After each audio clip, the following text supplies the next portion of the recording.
Hey now, we are getting over, and I am the Silver King, Adam Silverstein, here to lead you through these hard times. With the latest WWE edition of your favorite professional wrestling podcast. That's right, Getting Over is back once again, and we are less than 40 days away from WWE WrestleMania 42. And that means we have an absolute ton to discuss on today's episode as we break down everything that happened across Monday Night Raw and Friday Night SmackDown, along with some major news items circulating in the world of WWE. Co-host Vintage Chris Vanini will be along for the ride momentarily. Before we get to him, I need to get to this, and that is reminding you that the Getting Over Wrestling podcast is all about Defy. So please, folks, stop being marks for yourselves and go back to being a mark for me. Go back to being marks for the Silver King Vintage and Getting Over in its totality. Head over to Apple Podcasts and Spotify. Leave us a 5-star rating on Apple. Take a little extra time. Leave us a 5-star written review. If you do, we will read it live right here on the show. And last week I mentioned we had a handful of these reviews to go through. Well, it turns out this show is so jam-packed. Silver King, again, does not have time to read all of these reviews. So what we're going to do is we're going to split them up over the next few weeks, just hit a couple per episode. So if you left a 5-star review or a really nice comment somewhere and you don't hear it on the show, I promise you that the Silver King has seen it. We just aren't going to have time to read all of them in this one episode, but we do have time for a couple. Senor Alex Zero wrote, Me gusta la lucha, 5 stars. He said, I'd rate it 10 stars if I could. Great analysis, in-depth conversations, and so much knowledge about the business. Shout out to the Silver King for recommending AAA on YouTube. I've tuned in and cannot believe how good it is. Apples to apples, this past show might have been better than Elimination Chamber.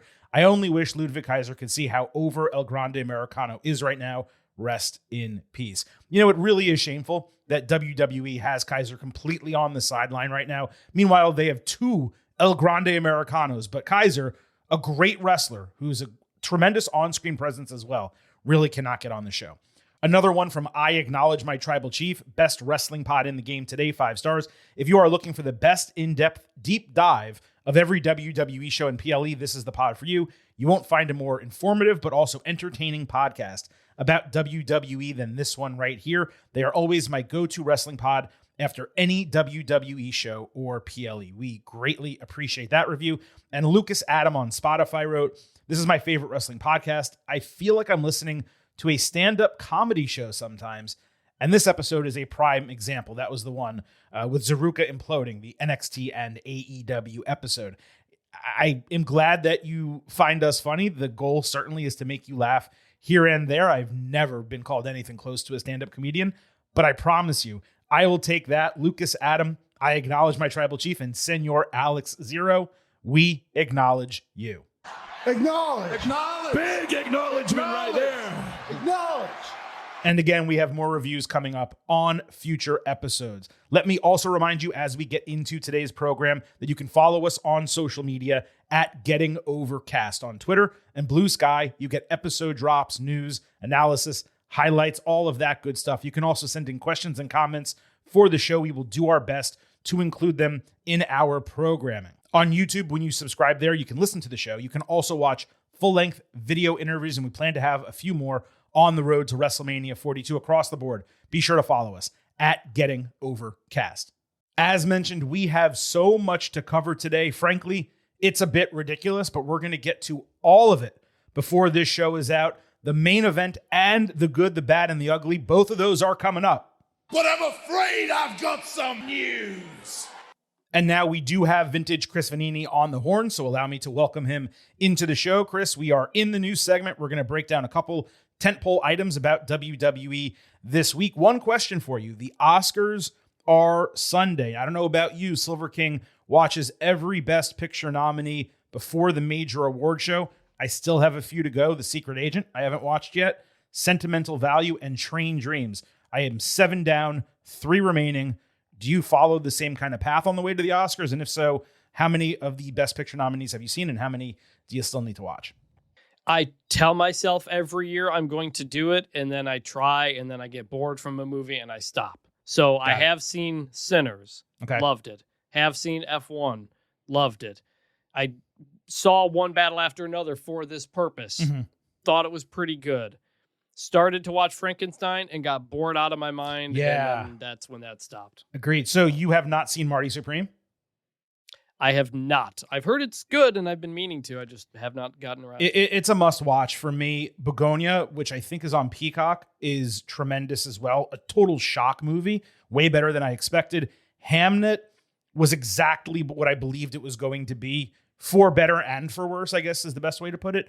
But those other 3 movies I still have to go. So 7 down, 3 to go. Oscars are Sunday. And if anyone wants Silver King's picks and predictions for the Oscars, and I believe Vintage, you maybe do something like this as well. But you can follow my personal social media account at Silverstein Adam on Twitter and at Adam Silverstein on Blue Sky. And of course, he is at Chris Vanini on both. But here we are talking WWE news, not Oscars. I just wanted to make sure we mentioned that because I didn't realize the show was coming up this Sunday, and I have to now watch 3 major motion pictures inside of 4 or 5 days. So I'm going to have to knock that out. Pat McAfee announced on a live social media stream that while he will continue to watch WWE, he does not expect to return to the company anytime soon. He said that you can never say never, but it does not, quote, feel like it's something that is supposed to happen. Feels like that business has kind of passed me by. First of all, thank you. But more seriously, he's precisely correct. McAfee's presence was beneficial for a while. WWE, they picked up a little bit more mainstream exposure. They expanded their 18 to 34 audience. They did massive business for a few years. He was a breath of fresh air for a bit too. But he never should have been part of a 2-man commentary booth. 3-man would have been fine in spurts. And more importantly, his shtick ran its course long ago. It wore thin, as it has in so many other areas. Furthermore, WWE was his lowest priority given all of his responsibilities. Remember, he took the role with WWE before he got ESPN's College Game Day. Once he added that to his schedule, WWE was pushed to 3rd or maybe even 4th. Now, if WWE goes to Indianapolis or Pat wants to sit in during a chaos match on a big show like WrestleMania or participate in a celebrity storyline, more power to him and WWE. He's good for the company and product. Welcome him back. It's cool. But McAfee being a weekly presence on TV was entirely unnecessary. The dude's been gone since June with the exception of WrestlePalooza, and commentary has been so much better with Corey Graves in that role as we always knew it would be. Well, there's like 2 or 3 different like kind of McAfee runs. There was the NXT stuff kind of during and after COVID that was fine. Mm-hmm. His first run with WWE was good. It was good when he was in the ring. Him and Cole, we liked them. I liked them as a 2-man team. The first time it was going through, did a couple of WrestleMania things. It was good. As WWE was growing again, he was growing. It was all good. Then the College Game Day thing happens and he can't do WWE full time, understandably. Right. And then when he came back the next time, it just never was quite the same for a variety of reasons. And WWE just kind of didn't need him on camera anymore. Like if his show is going to be used for interviews and whatnot, that's fine. But WWE can get their wrestlers on all the big shows now. They're doing Good Morning Football. They're doing Rich Eisen. They're like, that was at a time when only McAfee was still kind of doing it. Trick Williams was just on the Breakfast Club. Yeah, he made it cool. Like McAfee made it cool to have WWE superstars on your show again. And he deserves a lot of credit for that. No question. Yes. So WWE doesn't kind of really need that anymore, which is fine. I imagine there are several Indianapolis shows. Yeah. There's going to be a WrestleMania there. That's that whole big deal. They're going to have a WrestleMania in a few years, probably. Yeah. Yeah. And I imagine he'll be back when that happens. Sure. It'll be fine. Ultimately, he's barely been a part of WWE for the past year plus. And so making this official, I guess, makes sense.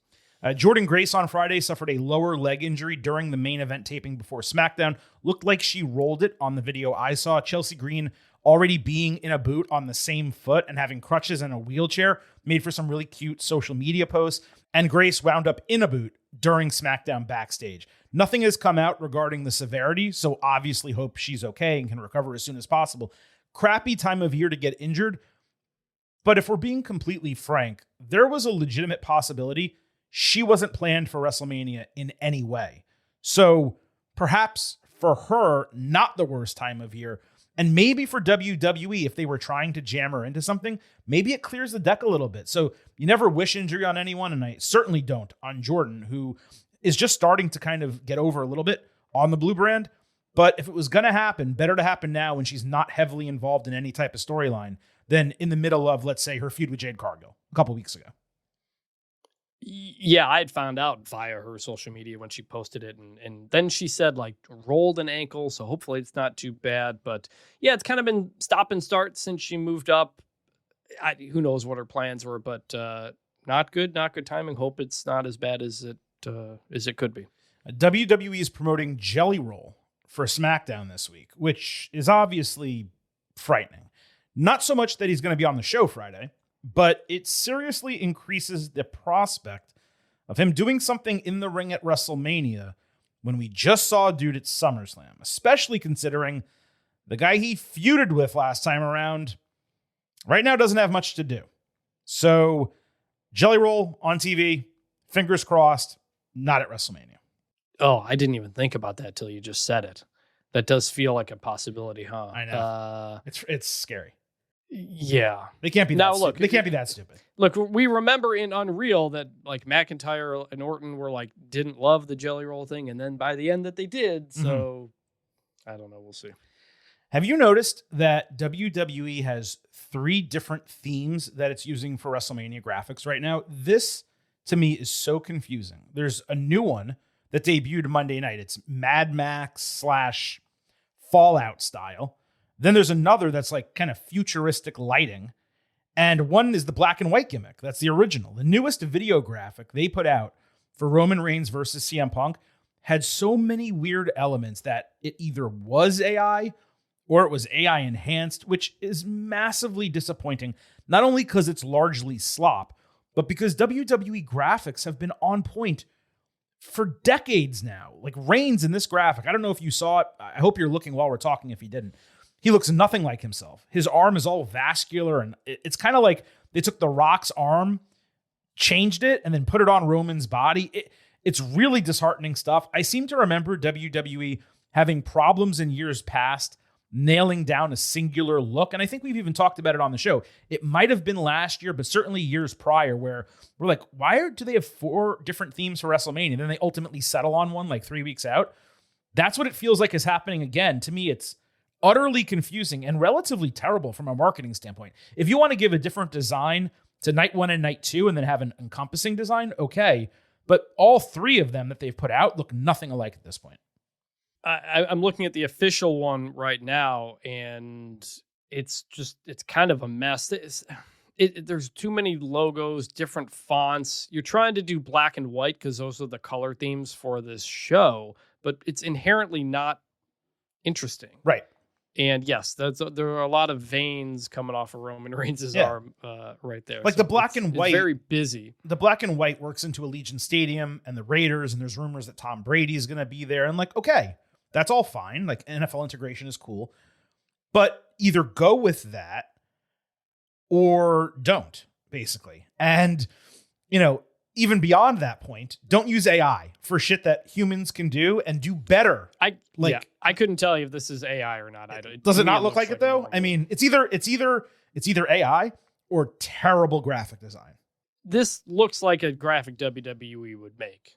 The match graphics are very hit and miss. I don't see what would be AI in here. Roman, really. Basically. Roman's the thing that makes it blatant to me. You know what's weirder? You know what's actually weirder? It's Punk. If you look at it, the way the belt is on Punk's, it's like coming off of his shoulder. And it looks like it's like falling off of his shoulder. That's actually weirder, I think. Okay, so there you go. Point made. It looks like, because sometimes they just put the belt on a picture they already have, and you have to adjust it as is. And that's what that looks like. Okay.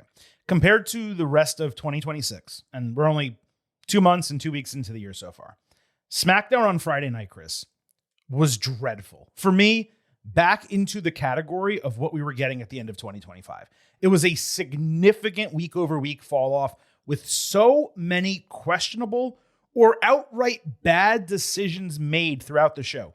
Booking moves, match winners and losers. The whole 3 hours was completely uninspired wrestling television, which is crazy because SmackDown's been great of late, and Raw was the one that was struggling. Meanwhile, Raw was awesome last Monday, and this week, while it was a step down, outside of one segment, it was extremely strong for a second week in a row.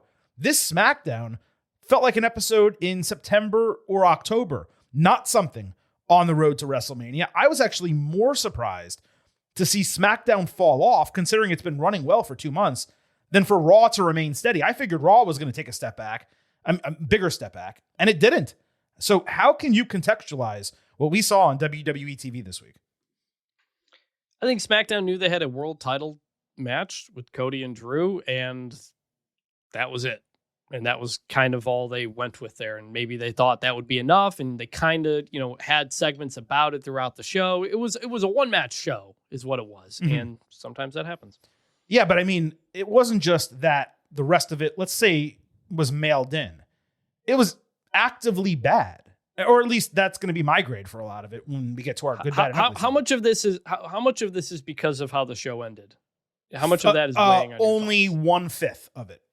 I found at least 5 decisions / segments, let's say. And I'm kind of pulling that number out of my ass because I don't have the good, the bad, and the ugly rundown in front of me. It's also very long, so scrolling would be difficult. But I found at least 4, as many as 6 parts of SmackDown legitimately objectionable. And that's including the main event, but not solely the main event. I'm looking through my notes. I just thought there was kind of a lot of nothing.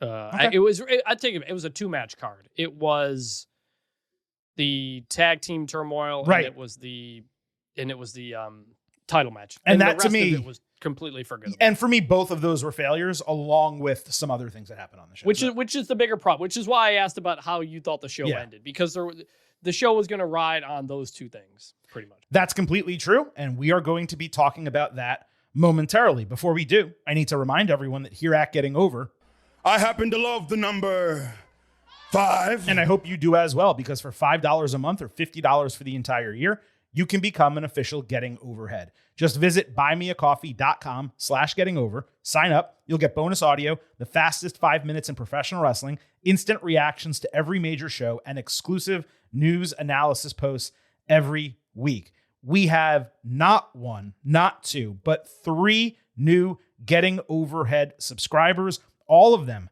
signing up for a full year. We had Brian, Will B, who, if memory serves, is a man of the cloth.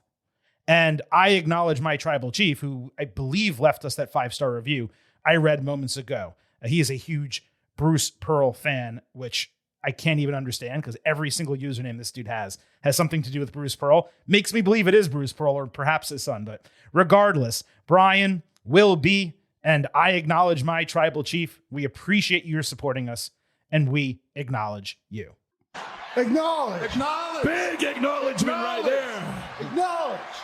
It is now time, Vintage, for us to break down everything that happened across the last week on WWE television. And we're going to kick it off, as we always do, by sliding into the main event. This is the main event. Randy Orton opened SmackDown, noting that he's performed at 20 WrestleManias, but he's only main evented twice. Well, 3 times now. Orton recalled how his elders talked about him being one of the greatest, and how he's proud to still be in a top spot all these years later, despite WWE having an extremely strong locker room. He named Drew McIntyre and Cody Rhodes as his potential opponents.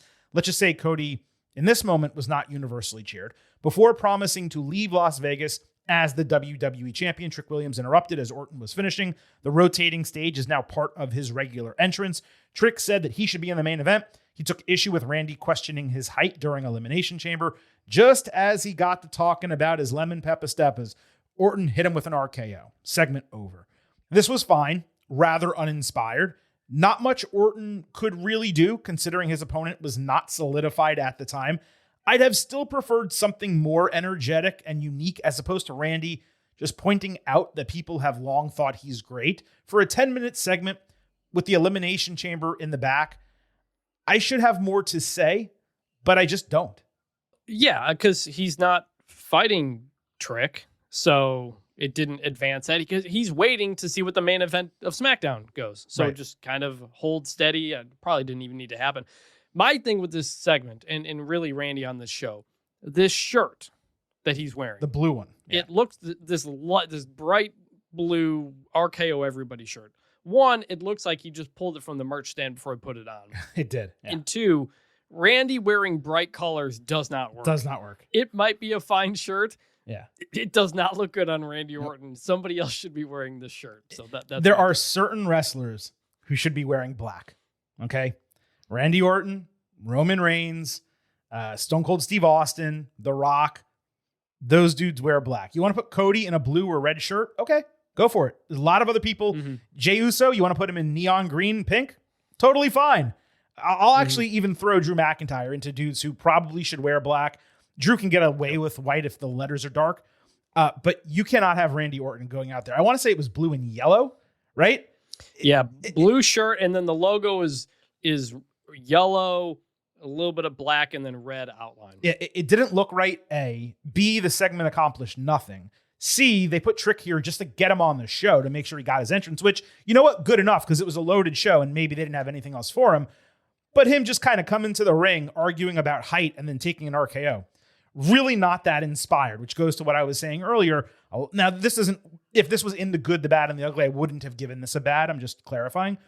But one of many segments during this program where I was like, yeah, okay, that didn't really work. And that's how the show opened.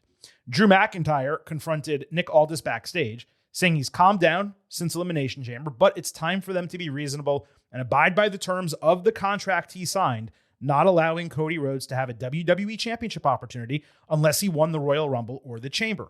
Aldis refused, saying McIntyre promised him time and again he would stay out of others' business, but he kept going back on his word, so Aldis is doing the same. Drew said it was clearly now McIntyre against the world, and the only way Rhodes would become WWE Champion was by prying the title from his cold, dead hands. I want you to remember that line. The only way Cody's going to be champion is if he pries the title from my cold, dead hands. Cody later said that he was not focused on the obstacles, only doing what's necessary to point at the WrestleMania sign. Sami Zayn showed up, saying it was crazy that this match was even happening. Rhodes took exception to that, so Zayn explained that Cody straight up lost in the chamber, and that should have been it. Thank you! Sami was clearly jealous that everything falls into Cody's lap, so Rhodes snapped at Zayn for politicking his way into a title match when he's not even a champion. Sami was clearly jealous that everything falls into Cody's lap, so Rhodes snapped at Zayn for politicking his way into a title match at the Royal Rumble. Sami took exception to that in kind, basically saying he doesn't even know what's going on in his head these days, but he's trying to legitimately wish Cody good luck. And then he smacked some water bottles off a case because that's what Zayn does now at the end of every segment. Sami later went up to Randy, recalling how Orton did to Rhodes what Cody did to Sami in the qualifier. He wondered how Randy can talk about Cody like a friend, only to drop him with an RKO when it's convenient. Orton said, sometimes you just got to be selfish. Zayn asked if that makes him a bad person. Orton said it makes him a 14-time champion. After dapping each other up, Randy then told Sami he believes in him and others do as well, but perhaps he needs to try something new and listen to the voices in his head. Aleister Black and Zelina came through once Orton left, saying it was just the nature of the beast. A lot happened here, but at the same time, there's not that much to discuss. Sami's overall direction remains quite interesting, and as I've said before, I would love for this guy to miss Mania entirely, appearing on TV the week after, be an entirely changed guy. The interaction with Black was curious, as that's the type of influence that could actually help him become something different. And the interaction with Orton was more calm and intriguing than Zayn just screaming back and forth with Rhodes for the second time, which we obviously saw before that. I'm not sure we've ever seen Sami and Randy like that together. So that was by far the best out of all of this. Beyond that, McIntyre and Aldis, they did exactly what was necessary to kind of cement the reasoning for the title match and explain away the prior stipulation, specifically why Aldis went around it due to McIntyre's own actions. I'm not going to say these in totality got me more juiced for the main event or anything like that, but they were all individually important elements for storytelling, not just Friday night, but for WrestleMania and for Sami, seemingly long-term. Most notable thing to me out of this, when Sami shows up to talk to Cody backstage, he got booed by the crowd. And then the complaining to Cody and all that stuff. And I'm thinking, like, this is really interesting where they're going with Sami here. And it's maybe working the way they want it to be an eventual heel turn. And then the Orton bit happens where Randy basically is like, you got to be selfish sometimes and basically do not good things. And then I wondered if we're putting it on a little bit too thick in terms of painting a Sami Zayn heel turn. So the McIntyre, Randy, Cody of it all kind of was just whatever to me. The Sami stuff continues to be very interesting, that we are continuing to lean into this Sami is involved in this somehow idea.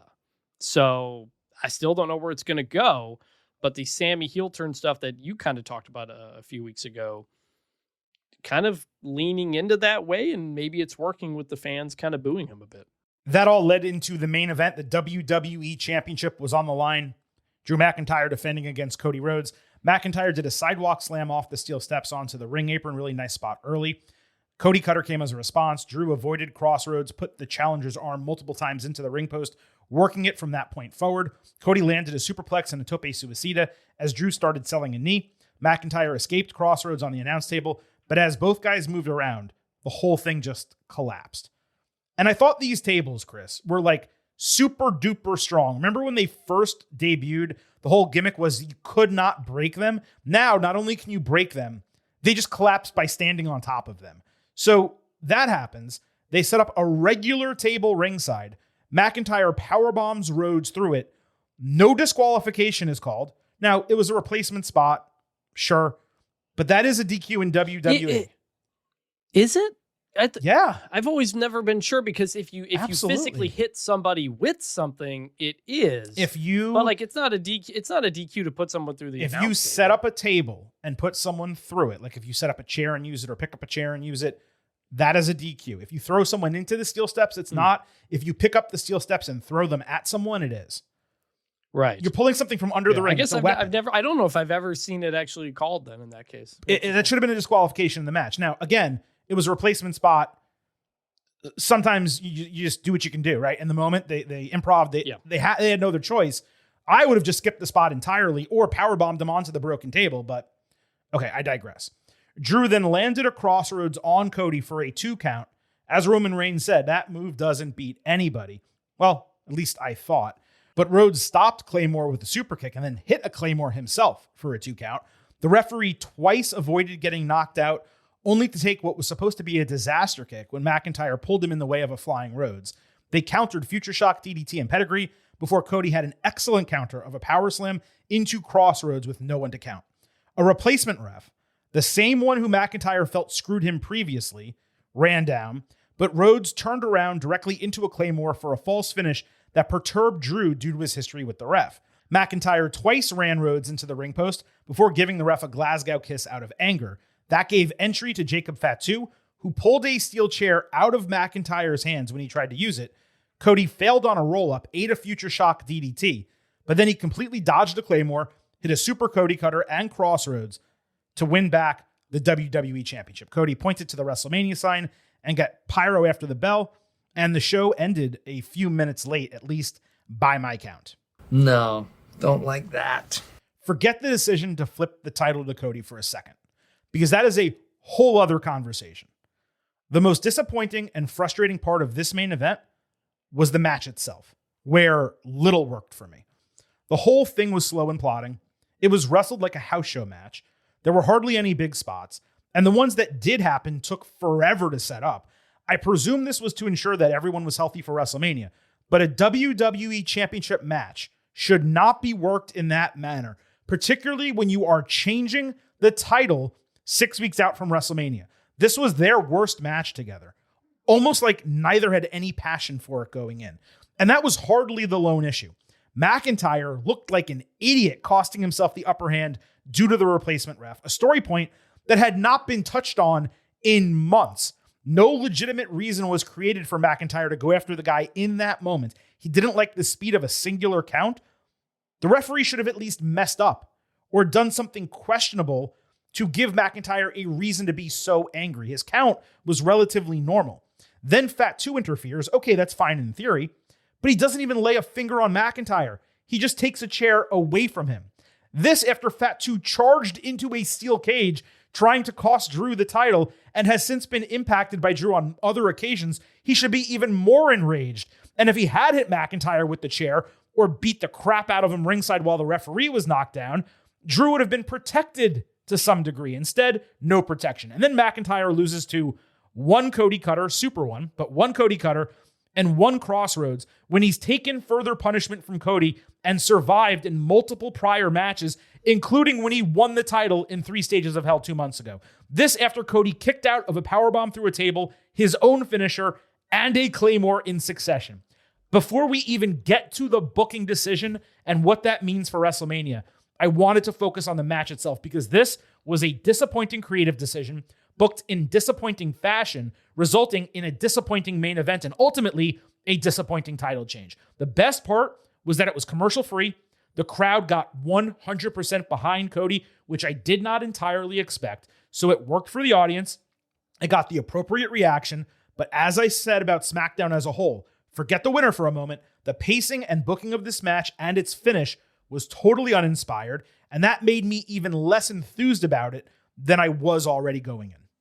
Yeah, it wasn't a great match, but I'm thinking back to the several Cody Drew matches we had gotten before. Were any of them very good? Like maybe these 3 guys... Stages of Hell was pretty freaking great, man. Yeah, but how much of that was stipulation based? Some of it was. Yeah, and we had issues with it. And maybe these guys just don't have great in-ring chemistry. It happens sometimes. Like Drew is great with some guys and not great, and everybody's like that. So, I did think it was a great match. I didn't have a ton of thoughts on it because the booking decision kind of was. Let me ask you this then. Let me ask you a direct question then.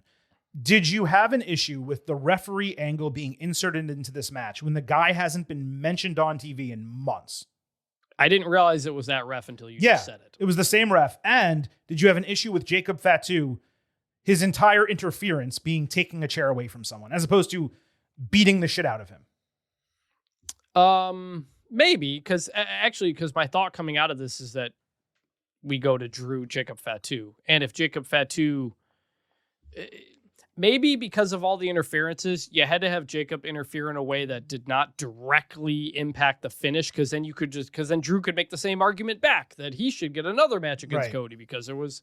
So you got it. So you do something with Jacob Fatu that's not determining who wins, and because this Cody Drew feud for 9 months at this point has basically been somebody got screwed over something, a ref. Of this and interference of that, and you need as clean of a finish maybe as possible to fully end it, and that's what all of that was.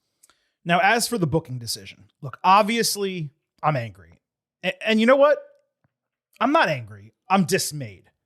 Not just because I personally like McIntyre and wanted him to be champion going into WrestleMania, but because a 4-way would have been a far more compelling and unique match. The setup was there. We've been excitedly discussing it for weeks. The reason the story had been so hot, it's not because of Cody. It was because of all 3 guys, Jacob, Drew, and Cody. It was a unique selling proposition as a side story beyond everyone else's issues. McIntyre as champion with Jacob also chasing, that was the reason SmackDown's main event scene felt fresh. Now both are out of the title picture in a snap. But look, I get it, right? Cody's a much bigger star, and Rhodes Orton for the WWE title is obviously a dream match. We've talked about it for 2 years. Doing the match makes sense. Doing the match in 2026 on 6 or even 5 weeks build without a heel turn, not as much sense.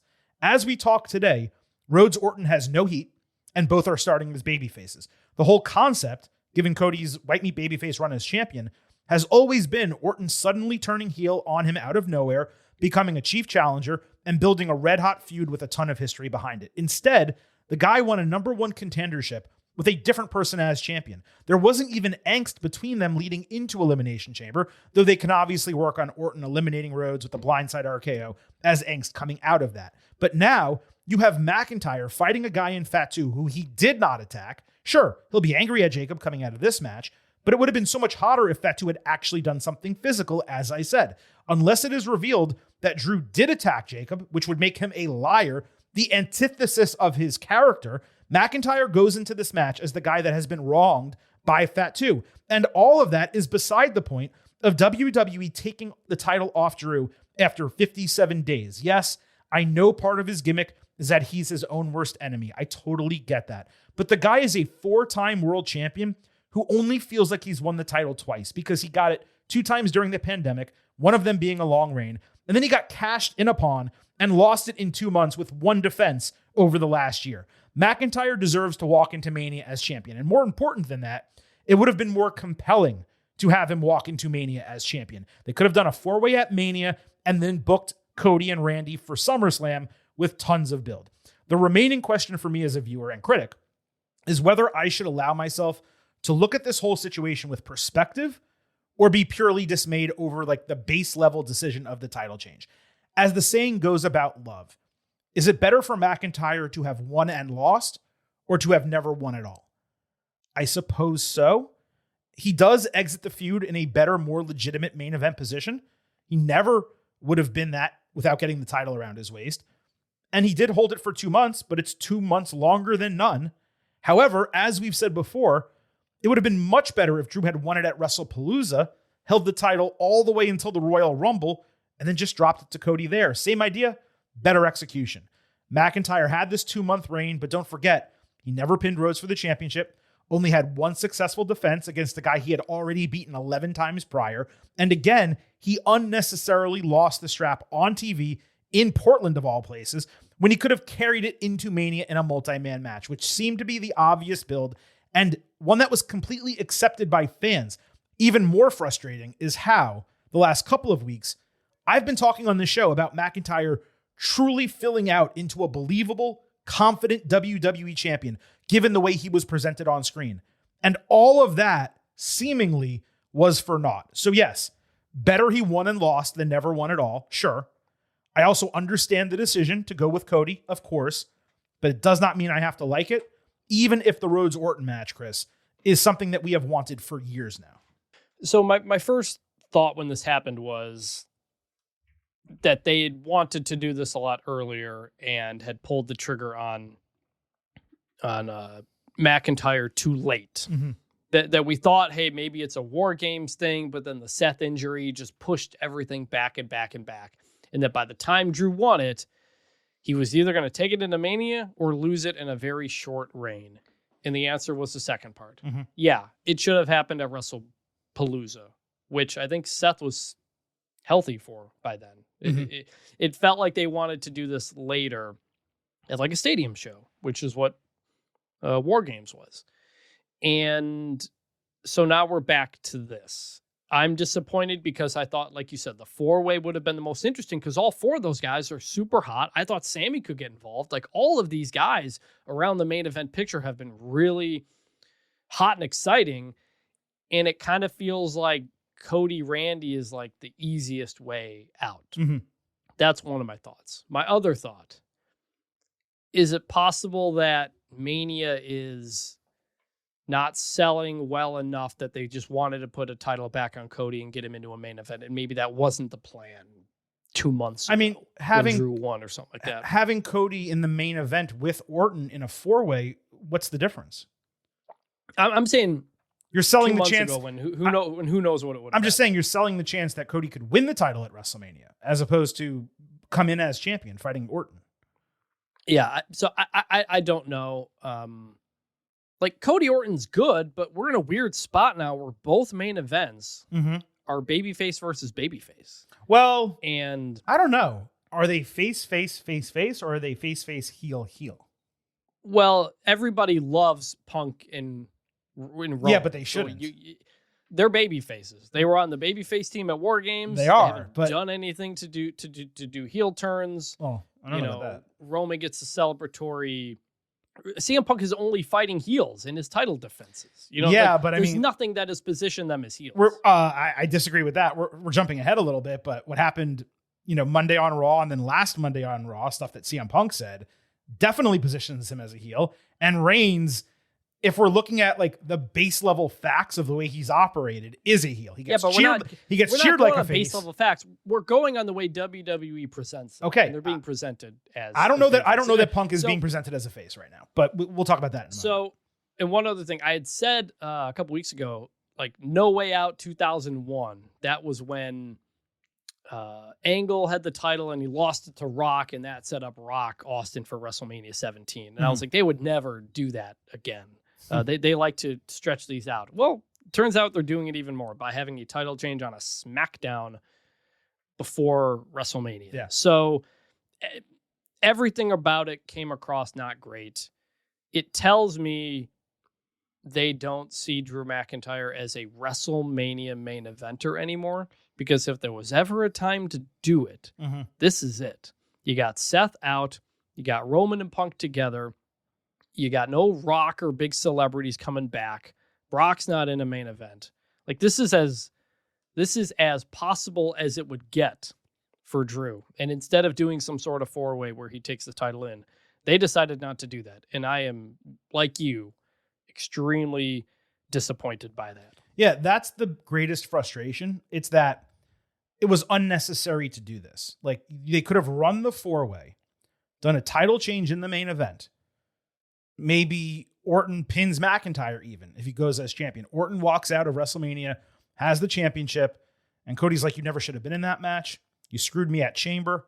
And he goes after him, and they feud all the way to SummerSlam, and Cody wins the title on what is going to be the second two-night SummerSlam. So, like, the setup was there to still give us Orton and Rhodes, the match we want, the dream match, with longer build in a more sensible storyline while keeping McIntyre on top. And by the way, also elevating Jacob Fatu into a WrestleMania main event role. We need these younger, newer dudes promoted in this type of manner so that you have future main eventers going forward. It was a huge missed opportunity not to do that match, and quite frustrating that they're now seemingly, we'll see what happens this Friday on SmackDown, not just going with Orton and Rhodes, which works. Okay. It is still a dream match, and that's going to be massive. There's no question about that. But now on the other end, giving us McIntyre and Fatu, when again, unless they tell us that Drew is a liar, which is the one thing he has not been through this entire character arc, they're running this program in a situation where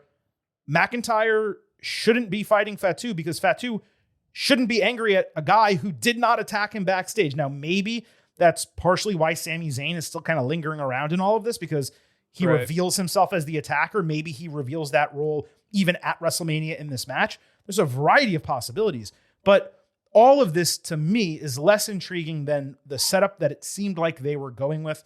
And that is really frustrating because we were getting hyped for one thing. We're getting something else that we should still be hyped about, but it just feels like WWE saying it's WrestleMania.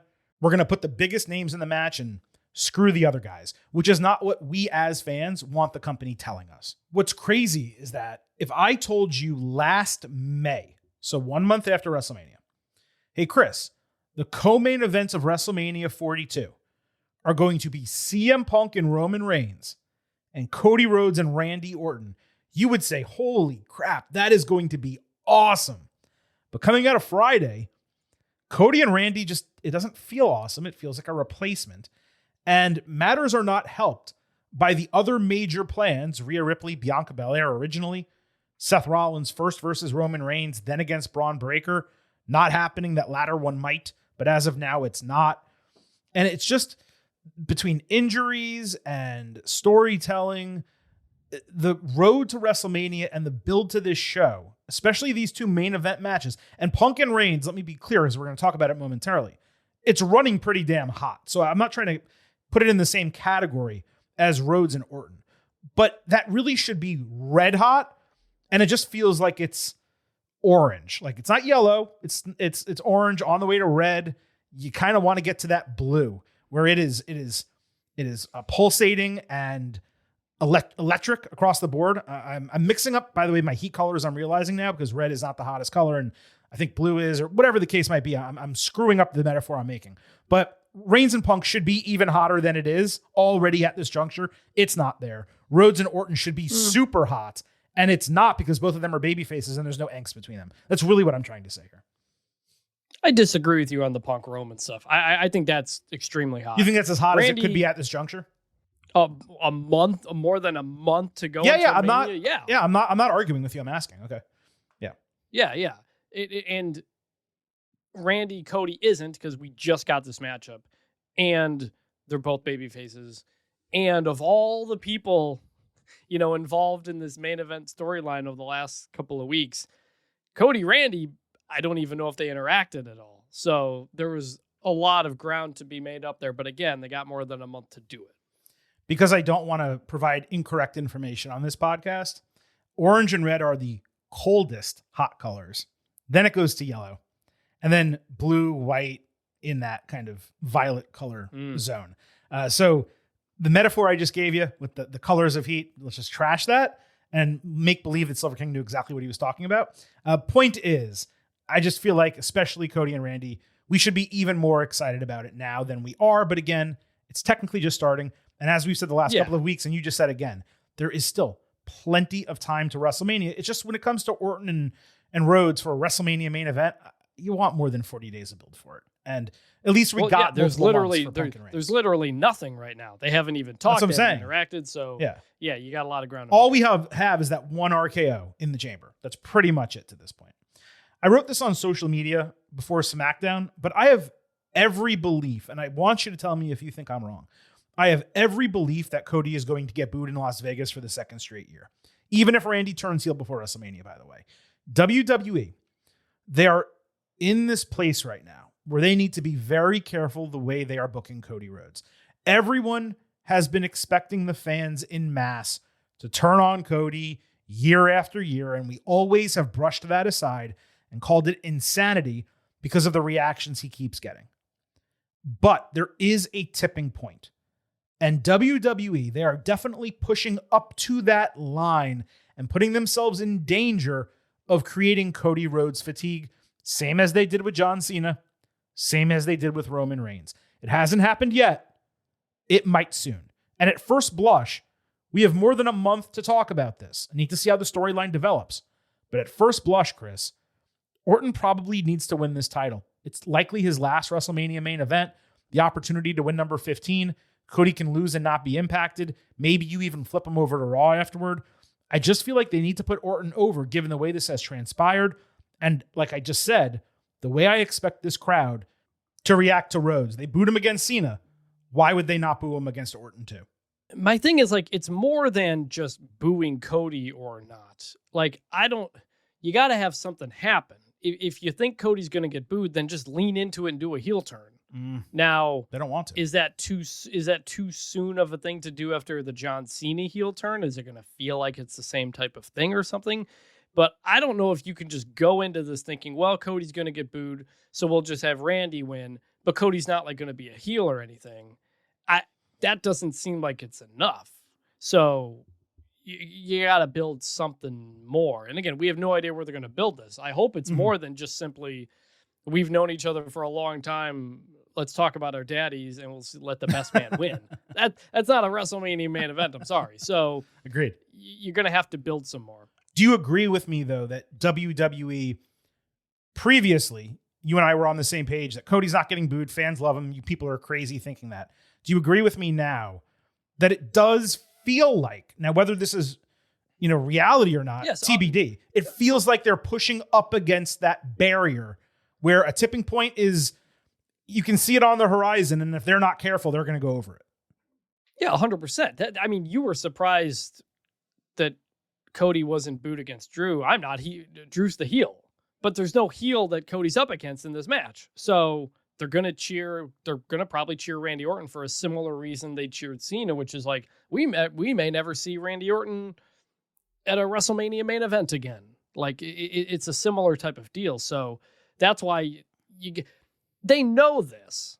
Like, they even talked about it on Unreal. Mm-hmm. Cody knew that he was going to get booed in that Cena match a year ago. And so you don't book Randy Cody and not be prepared for Cody to get booed. You would have done the 4-way or something to like have it spread it around. That's how you would couch that. There's got to be some sort of plan. Yeah, I don't know. I think it's not just about the, oh my God, this might be the last time Orton is in this spot. It's also, usually you get a smarkier crowd at WrestleMania and some of these big shows.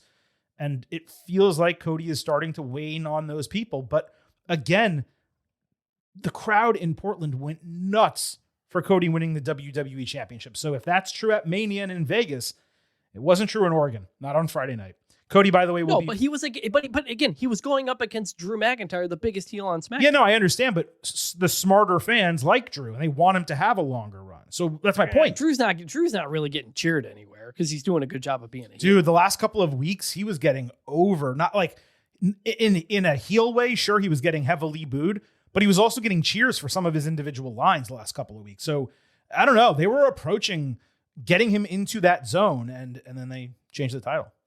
But look, Cody's going to be main eventing his 4th straight WrestleMania with 5 matches in those main events. Reigns is main eventing his 10th overall show, main eventing for the 11th total time, 6th straight with 7 matches in 6 years. So it has been Cody Rhodes and Roman Reigns against each other or separately, dominating these WrestleMania main events.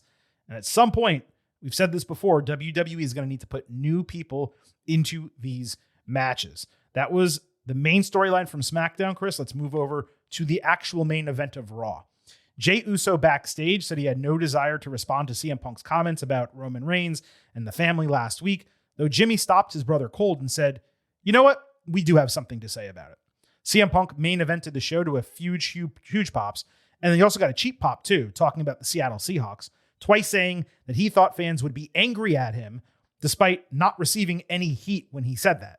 He again called Reigns disrespectful. Then after fans chanted OTC, he told them, if you hold your breath, maybe Roman will show up. Punk said he'd force Reigns to respect him a second time, and then twice repeated that championships determine the best in the world. This was an extremely odd, inauspicious start from Punk until he reminded that the World Heavyweight title was created because Reigns refused to defend his championships regularly, and fans deserved a fighting champion. He said opponents need to level up physically and verbally against him, or he will leave them slack-jawed like he did Roman last week. When Punk admitted that he lowered himself to Reigns' level, the Usos interrupted, with Jey twice screaming at Punk, demanding an apology. Say I'm sorry. Say I'm sorry. This is the guy who had nothing to say earlier. Remember? Jay's like, I don't want to say shit. Jimmy's like, no, we should go out there and talk. Punk asked why Reigns sent his cousins out to do his own dirty work. So Jimmy calmly explained they're out there not because of Roman, but because Punk disrespected their family, which disappointed him because he respects the way Phil operates as a man. Jimmy asked how Punk can claim to be the voice of the voiceless, yet talk down to a dead man who has no voice. Big facts. Unbelievable line. By the way, that's a terrific line from Jimmy. Hell of a line. Big facts from Big Jim. Punk said Jimmy was right. And while he's not spiritual, since the Usos believe Sika can hear him, he respects Sika. He recalled being closer to Afa, who helped him out as a young wrestler. Punk said everyone in their family seems to respect him, except Reigns, who is a lying, conniving, manipulative, gaslighting, egotistical, narcissistic, plastic politician, son of a bitch. Thank you! I mean, tell me when he's telling lies. When Punk said Sika must be able to see that, Jey screamed again, specifically wanting I'm sorry to come out of his mouth. Fans chanted it. So Punk dapped up Jimmy and Jey, saying I'm sorry to each of them before expanding on that thought. He said, I'm sorry Roman Reigns treated you, the bloodline, and his family like garbage over the years. I'm sorry Reigns disrespected Dusty Rhodes, calling him irrelevant. He never has apologized for any of that. Thank you! Facts again. And I'm sorry that Reigns has tricked them, their family, all the fans, and WWE into believing he gives a damn about any of them. Because if he actually did, he'd be there in the ring, not his young boys taking his place. Punk was getting a ton of heat. Then he shoved the mic into Jay's chest, only to take a sucker punch from Jimmy on the back end that fully connected. And Punk might have gotten his bell rung a little bit too. Jimmy held Jay back. They separated, and that's the way it ended. Punk gave him a look of, yep, I deserved that, but he had a heel grin on his face. And WWE posted a video on social media of Punk walking back down the ramp. He not only had a red spot on his head, he had that shit-eating grin of, yeah, I got under their skin just like I got under Roman's skin, which is the way a heel would look in that moment. Now, I'm probably not going to say it much. Maybe you will. Let me quickly give Jimmy big-time props because dude cooked on the mic, and that is going to get overlooked in this segment. But here's what I am going to tell you. What's funny here is that Punk did not utter a single falsehood, yet everything he said was focused on making him the heel in this feud, or at least the heel side of Tweener, as we assumed last week, given that closing line about Sika. This started rough, and the I'm sorry demands from Jay were super childish. I'd have much preferred him saying something like, you need to make this right and apologize, which is what an adult would say in that situation, rather than you need to say I'm sorry. Other than that nitpick, this was a well-composed segment, a real smart way to keep the storyline going without Reigns in attendance. Knowing Roman is back next week, it gives the viewer a sense that Punk's going to have hell to pay. And while I would hate for him to not be at Raw, it would be such a heel move if Reigns showed up to answer him and Punk was there and left the building or didn't show up at all, something like that. Punk these days, he needs a bit of a warm-up to get going in a promo segment, but once he locks in, the dude spits hot fire like he's Dylon. And if you got that reference, you're washed as hell just like me. Punk playing into the Samoan belief in ancestors, his relationship with the family, his history with the Usos and Reigns, his complicated past, for which Roman never atoned nor apologized.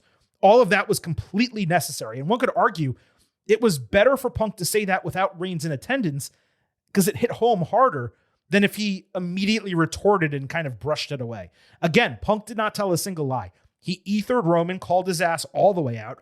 We know a Larry comment is coming, but that is not going to be anywhere near enough after what happened on Monday. Punk has destroyed Reigns in consecutive segments. You'll notice the Usos had nothing to say to Punk's assertions about the family. They just yelled at him. So while this may not have been the best individual segment on this build, it was a strong main event and more than got the job done to push this down the road until Reigns returns next week.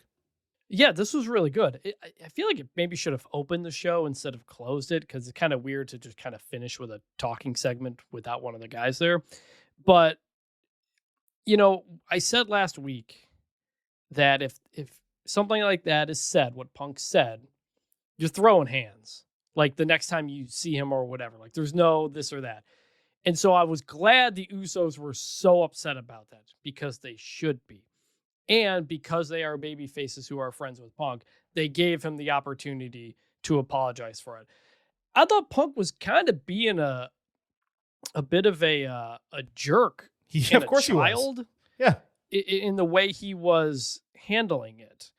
And so that's why I'm glad the Usos got the kick in on him at the end. Like that's how that should have ended. So I'm glad that played out the way it did.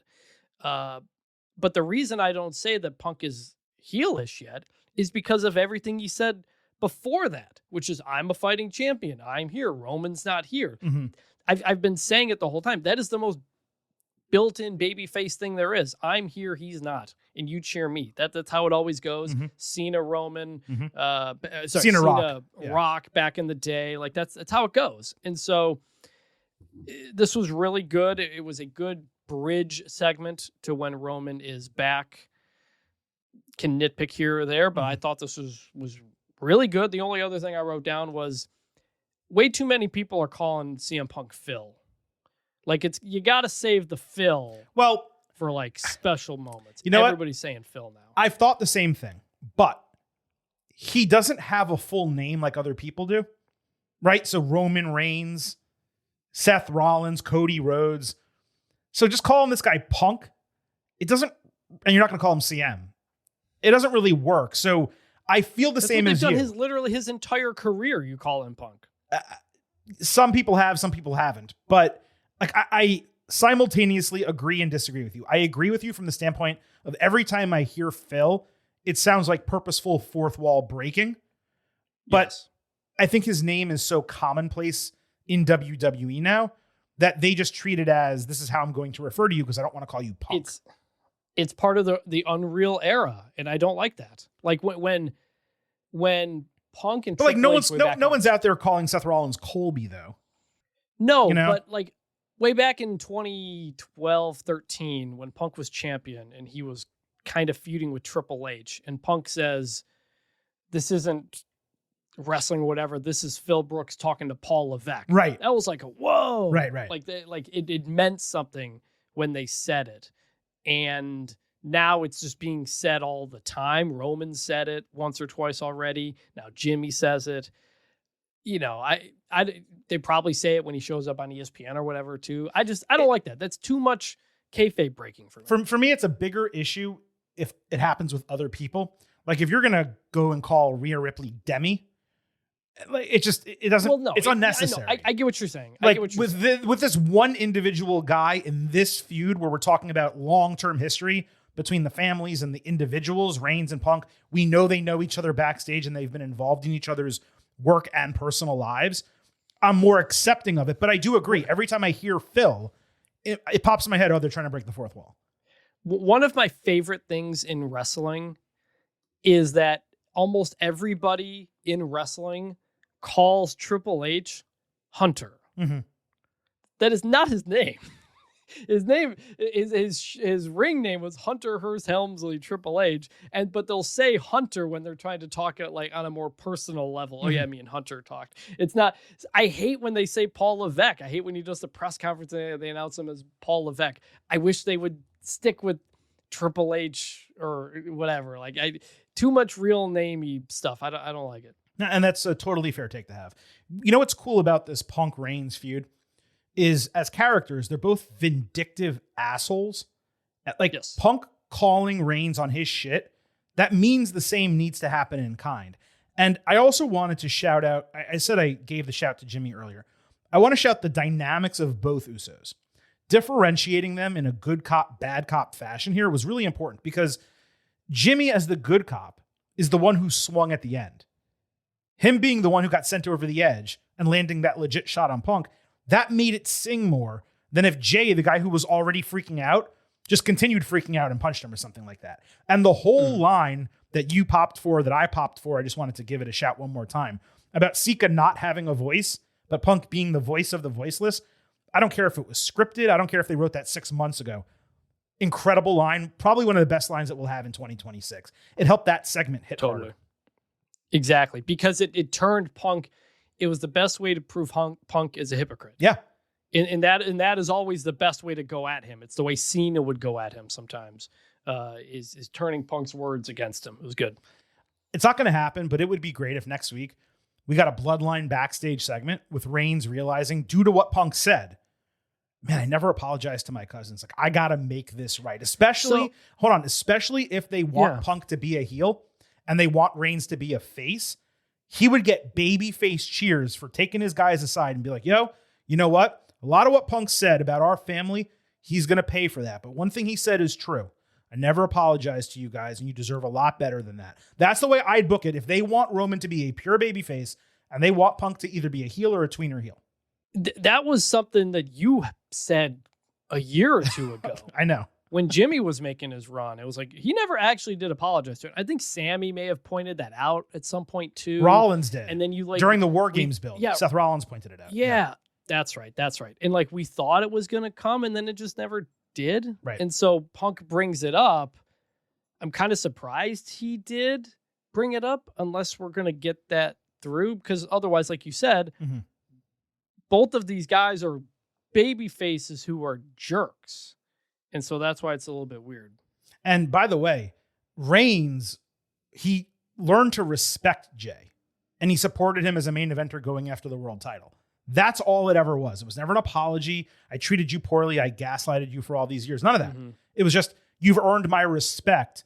You are, the next tribal chief rather than Solo Sikoa and whatever else. Also, I may have heard it wrong. I believe Punk said something about like learning under the tree of Afa during this segment. When I was talking about the Anoa'i family.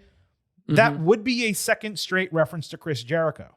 Now, maybe this one was a purposeful wink because last week we thought he mentioned the list accidentally. Either that or we misread that reaction and both of these are purposeful, or somehow they're both accidental references just because they're common turns of phrase. I don't know.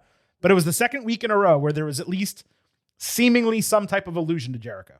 Maybe. I didn't mention it, but those lines by Punk talking about his relationship with Roman's uncle. Yeah. Afa Samu. Was very interesting. Yeah. And Lance Anoa'i as well. I didn't know that. I didn't realize that. Like back in the day, Heyman made a great kind of talk about the family and his relationship with the family. I had no idea Punk had this relationship with the Anoa'i family. So I found that really interesting and something you connect to as a viewer watching TV, that there is a more personal relationship between this. And it makes me think even more of a dick move that was by Punk. Right. To say that. To say that about Sika, the brother of a guy who he clearly, praised, at least based on this segment. Yeah. Yeah. So it was overall, I thought this was the best possible thing you could do without Roman in the building, I think. Yeah, no, you're completely right about that. And the other thing that you and I have been completely right about here on the Getting Over Wrestling podcast, Chris, it's NordVPN. Because whether it is Raw, SmackDown, and NXT, or premium live events on Netflix, we are all in with NordVPN. It is easy to set up. It's a drastically better viewing experience each night. You get the same high quality streams, except they become commercial-free shows. All you have to do is sign up at nordvpn.com/gettingover. You open the app, you quick connect to another country like the United Kingdom, you open Netflix, and you watch the program of your choice. And all of this, of course, is going to be crucial for WrestleMania 42 coming up in April, especially for those of you who still have YouTube TV like Vintage and the Silver King. NordVPN also allows you to get around online censorship and surveillance, protect your private data when web browsing, and one account can be used on 10 different devices. To get the best discount, go to nordvpn.com/gettingover. Our link will give you 4 extra free months off the 2-year plan, and there is no risk. Nord has a 30-day money-back guarantee. So improve your WWE viewing, save some money, browse safer online, and get the best discount for the best VPN at nordvpn.com/gettingover. We love having NordVPN as the official singular sponsor of the Getting Over Wrestling podcast. Now, Vintage, that was the main event. 2 major topics we had to cover as this road to WrestleMania 42 continues,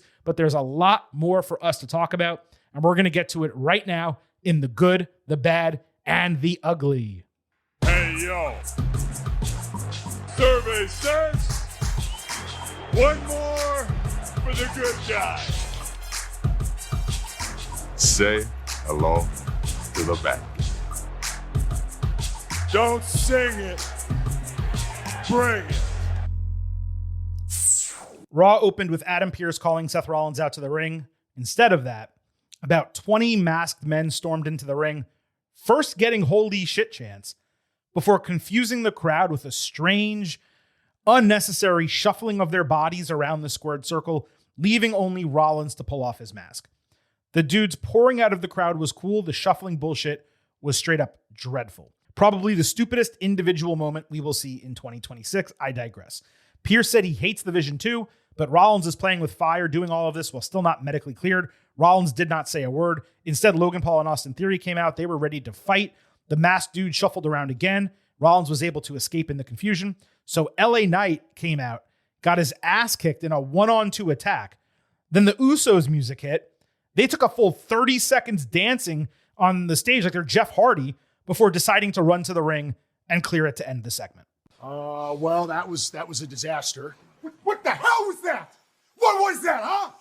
This is unacceptable. I'm not sure I have ever heard a crowd go from loudly chanting holy shit to utter confusion and silence in a WTF am I watching stretch.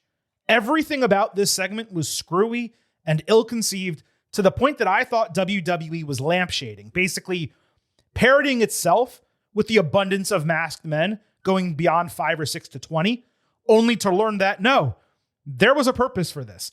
The concept with the masked men confusing Rollins' entrance would have been good, except Seth clearly stood on the announce table by himself before the other men came out.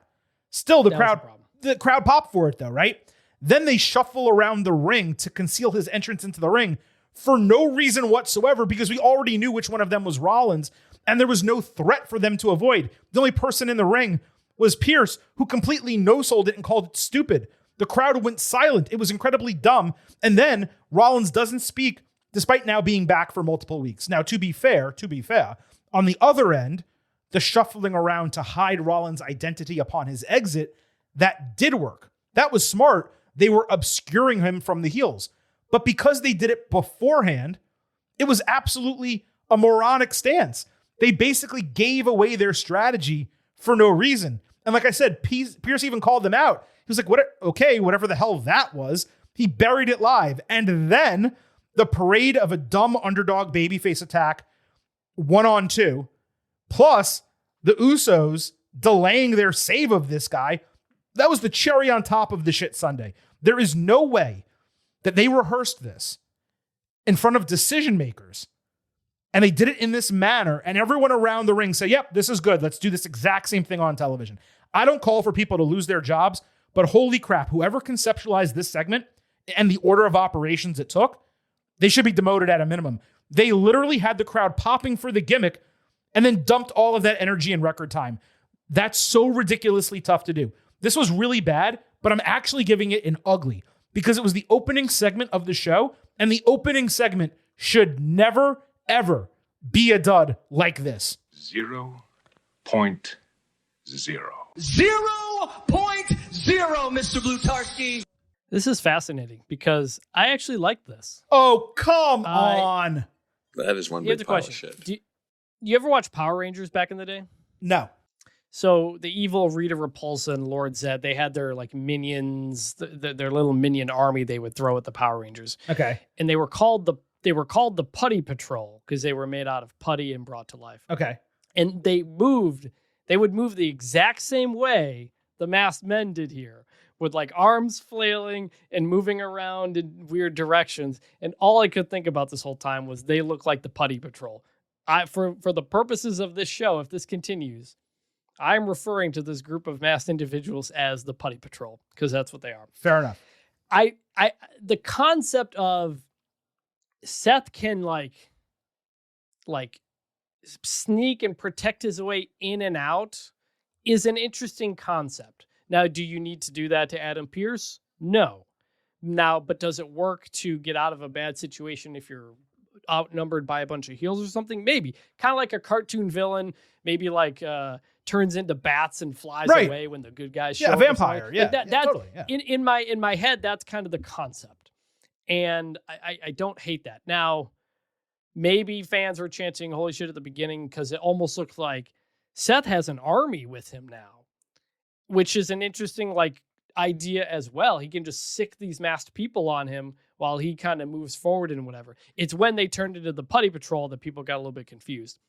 Because like you said, we already knew where he was. He was up on the table. Mm-hmm. So the LA Knight Usos running at the end, whatever, kind of basic stuff.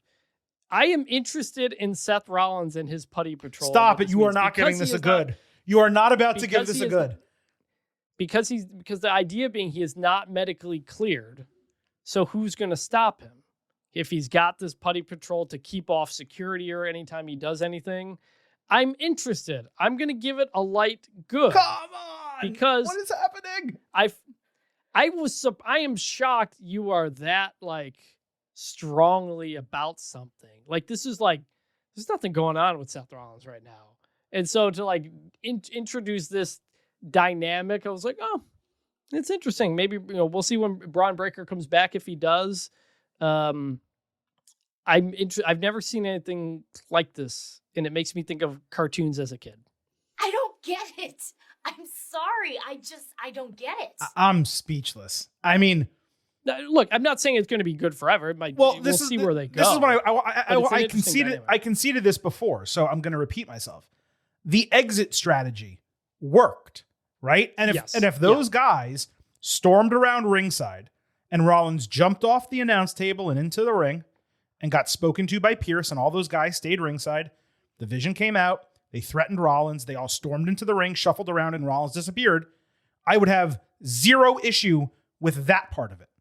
But that's not what happened. They shuffled around the ring to bring him into the squared circle for no reason whatsoever, strike one. Then, strike two, LA Knight, strike three, the Usos. Like, there were... Sure. The LA Knight Usos thing is just whatever to me. I don't even care. And then no follow-up, too, by the way. Like, you never saw the Vision again. You saw the Usos again, but it was with CM Punk.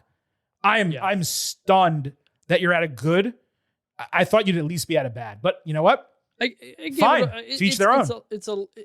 It's a light good.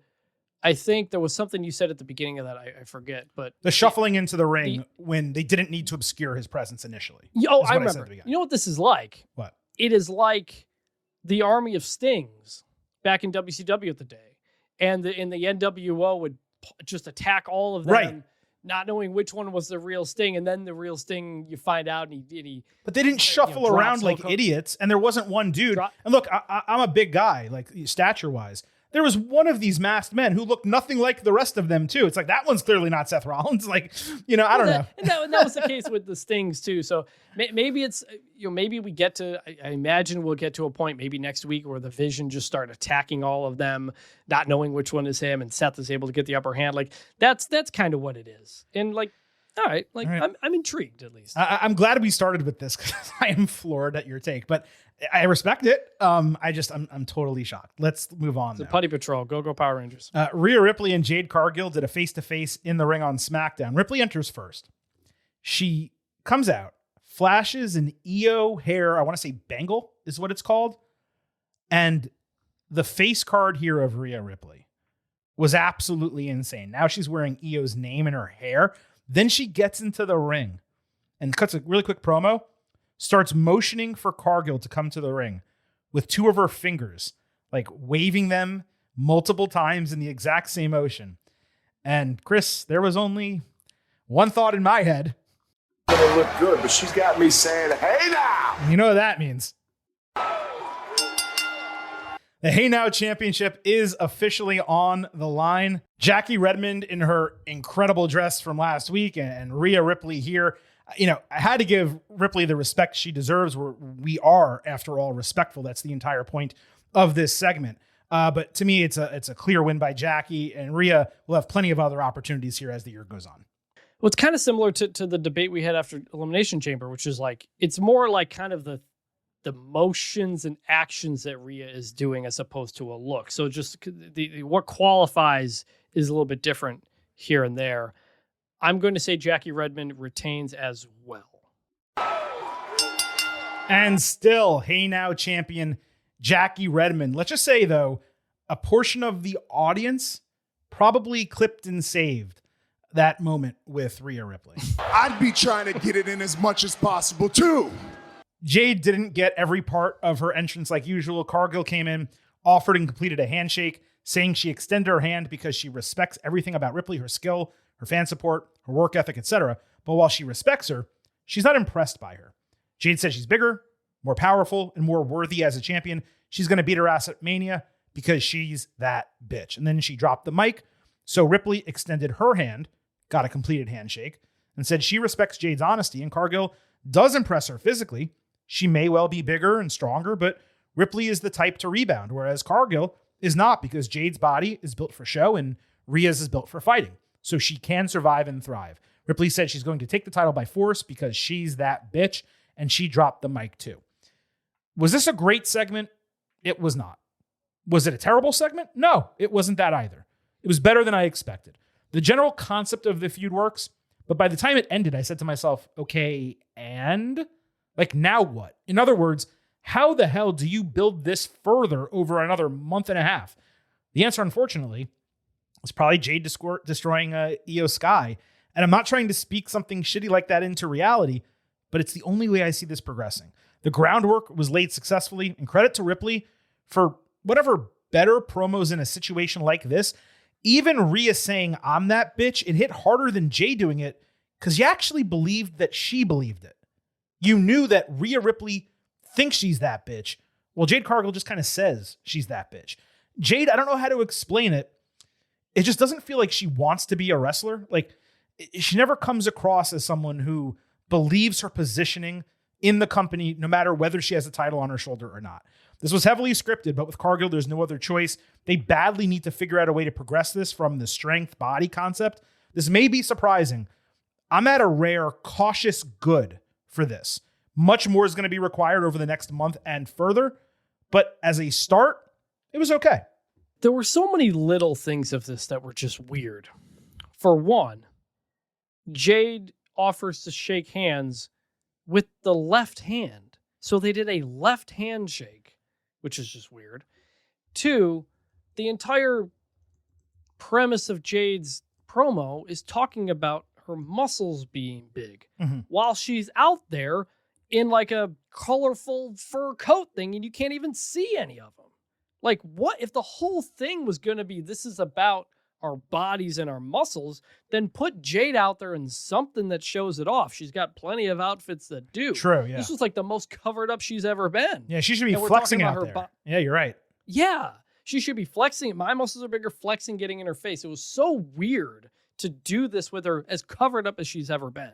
So that was just strange to me. Then they do the common, WWE women's promos, which is they're both speaking in sarcasm to each other, which always kind of frustrates me. But they ultimately come around on a good enough story, which is Jade's muscles might be bigger, but Rhea is a fighter. Right.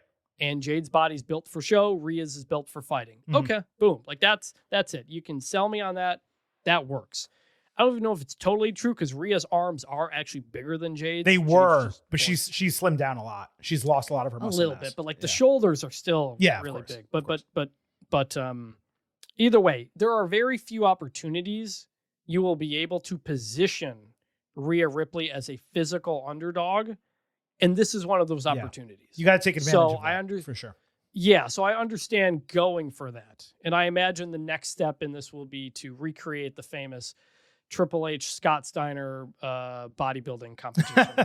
I don't know that they're going to do that necessarily. Now, to answer one of the questions you posited there about the left handshake, so this is not my place to speak about because it's not my culture, nor is it yours, but my understanding, and please, we have plenty of listeners who can correct us if we are wrong here, but I believe it is disrespectful in the black community to offer a left hand to shake.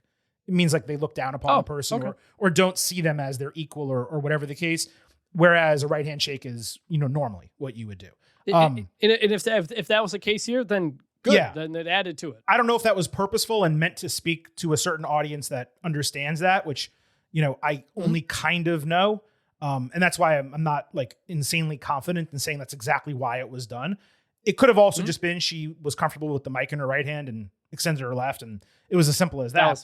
That was my thought. Yeah, it's quite possible that's what it was. But that is something that I remember knowing about or being told about in the past. So that's at least possibly that reason. But sure, I don't know. My bigger issue with this booking is not so much Ripley Cargill, but rather that WWE decided to go that way and can Rio, basically.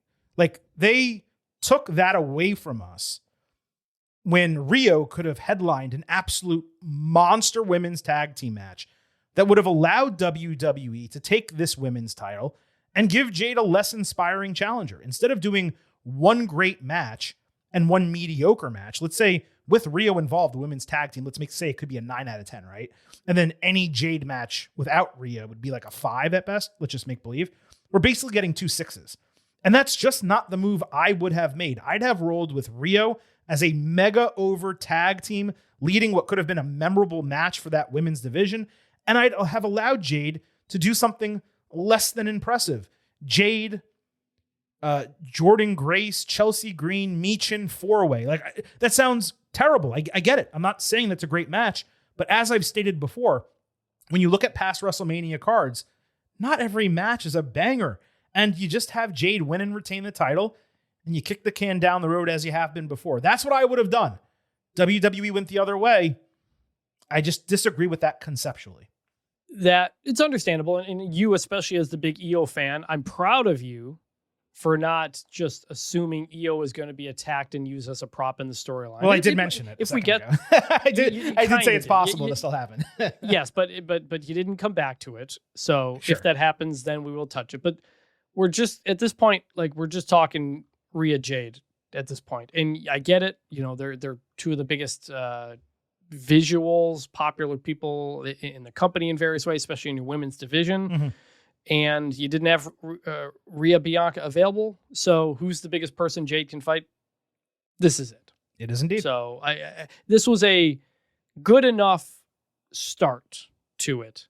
I just would have had Jade show off her muscles if that was the basis for the entire segment. Yeah, I completely agree with that. Intercontinental Championship #1 contendership gauntlet match on Raw opened with Io Sky and Lyra Valkyria. Becky Lynch was removed from the match due to legitimate illness. They had some nice counter sequences with Lyra moving into a fisherman suplex bridge. Io then rolled through the Nightwing, avoided punishment, stomped Valkyria in the chest, kicked her in the head, and hit over the moonsault to advance in a worthy 9-minute opening segment. Raquel Rodriguez was next, catching Sky flying outside and then pouncing her clear across the ring with a shoulder right to her upper torso. Io answered with a perfect missile dropkick, her remote, and bullet train attack. That was all after the break, but Liv Morgan ran down, distracted, only for Stephanie Vaquer to vanquish her with a super kick, and they brawled onto the stage. Io subsequently eliminated Raquel with a flying tornado into an inside cradle. I've legitimately never seen that happen before. I'm sure it has in Mexico or Japan or something. That segment only went 6 minutes, which was disappointing, but the sudden loss was somewhat expected for Raquel. Rodriguez responded by beating Sky to hell after that bell, throwing her into the post, hitting a Tejana bomb on the ring apron. That allowed Ivy Nile to run in and steal a win over Io in less than 20 seconds. Ivy, by the way, was vascular as hell. She must have like 1% body fat at this point. It's crazy. Bayley was out next. She was distraught seeing Io's dead body ringside. That allowed Ivy to chuck her into the steel steps. Bayley got legit chance while working from under. She did a really fun backpack German suplex off the middle rope. Nile avoided Rose Plant, hit a delayed vertical suplex that got cheered despite her being a heel. Bayley ate a nasty superplex on her tailbone before taking a perfect swinging Uranagi from Ivy. She threw Ivy into the steel steps, then did an elbow drop off the steps onto the ring apron and followed with Bayley to belly for the win in 10 minutes, a longer stretch than Io and Raquel got. Asuka was last. Bayley immediately took her out with a powerful tope suicida. She put her elbow right into Asuka's jaw, and I think she got busted open immediately from that. Asuka grabbed the ropes to break a knee bar, only to get dropkicked under the bottom turnbuckle. After a few tremendous sequences, Bayley to belly landed for a false finish. Lyra ran back out to stop Kairi Sane from interfering late, and while Bayley was using the distraction, she first caught Asuka with a cutter over the middle rope. Then her flying elbow got countered into an Asuka lock, but Bayley was able to escape and hit Rose Plant for the clean win in 10 minutes.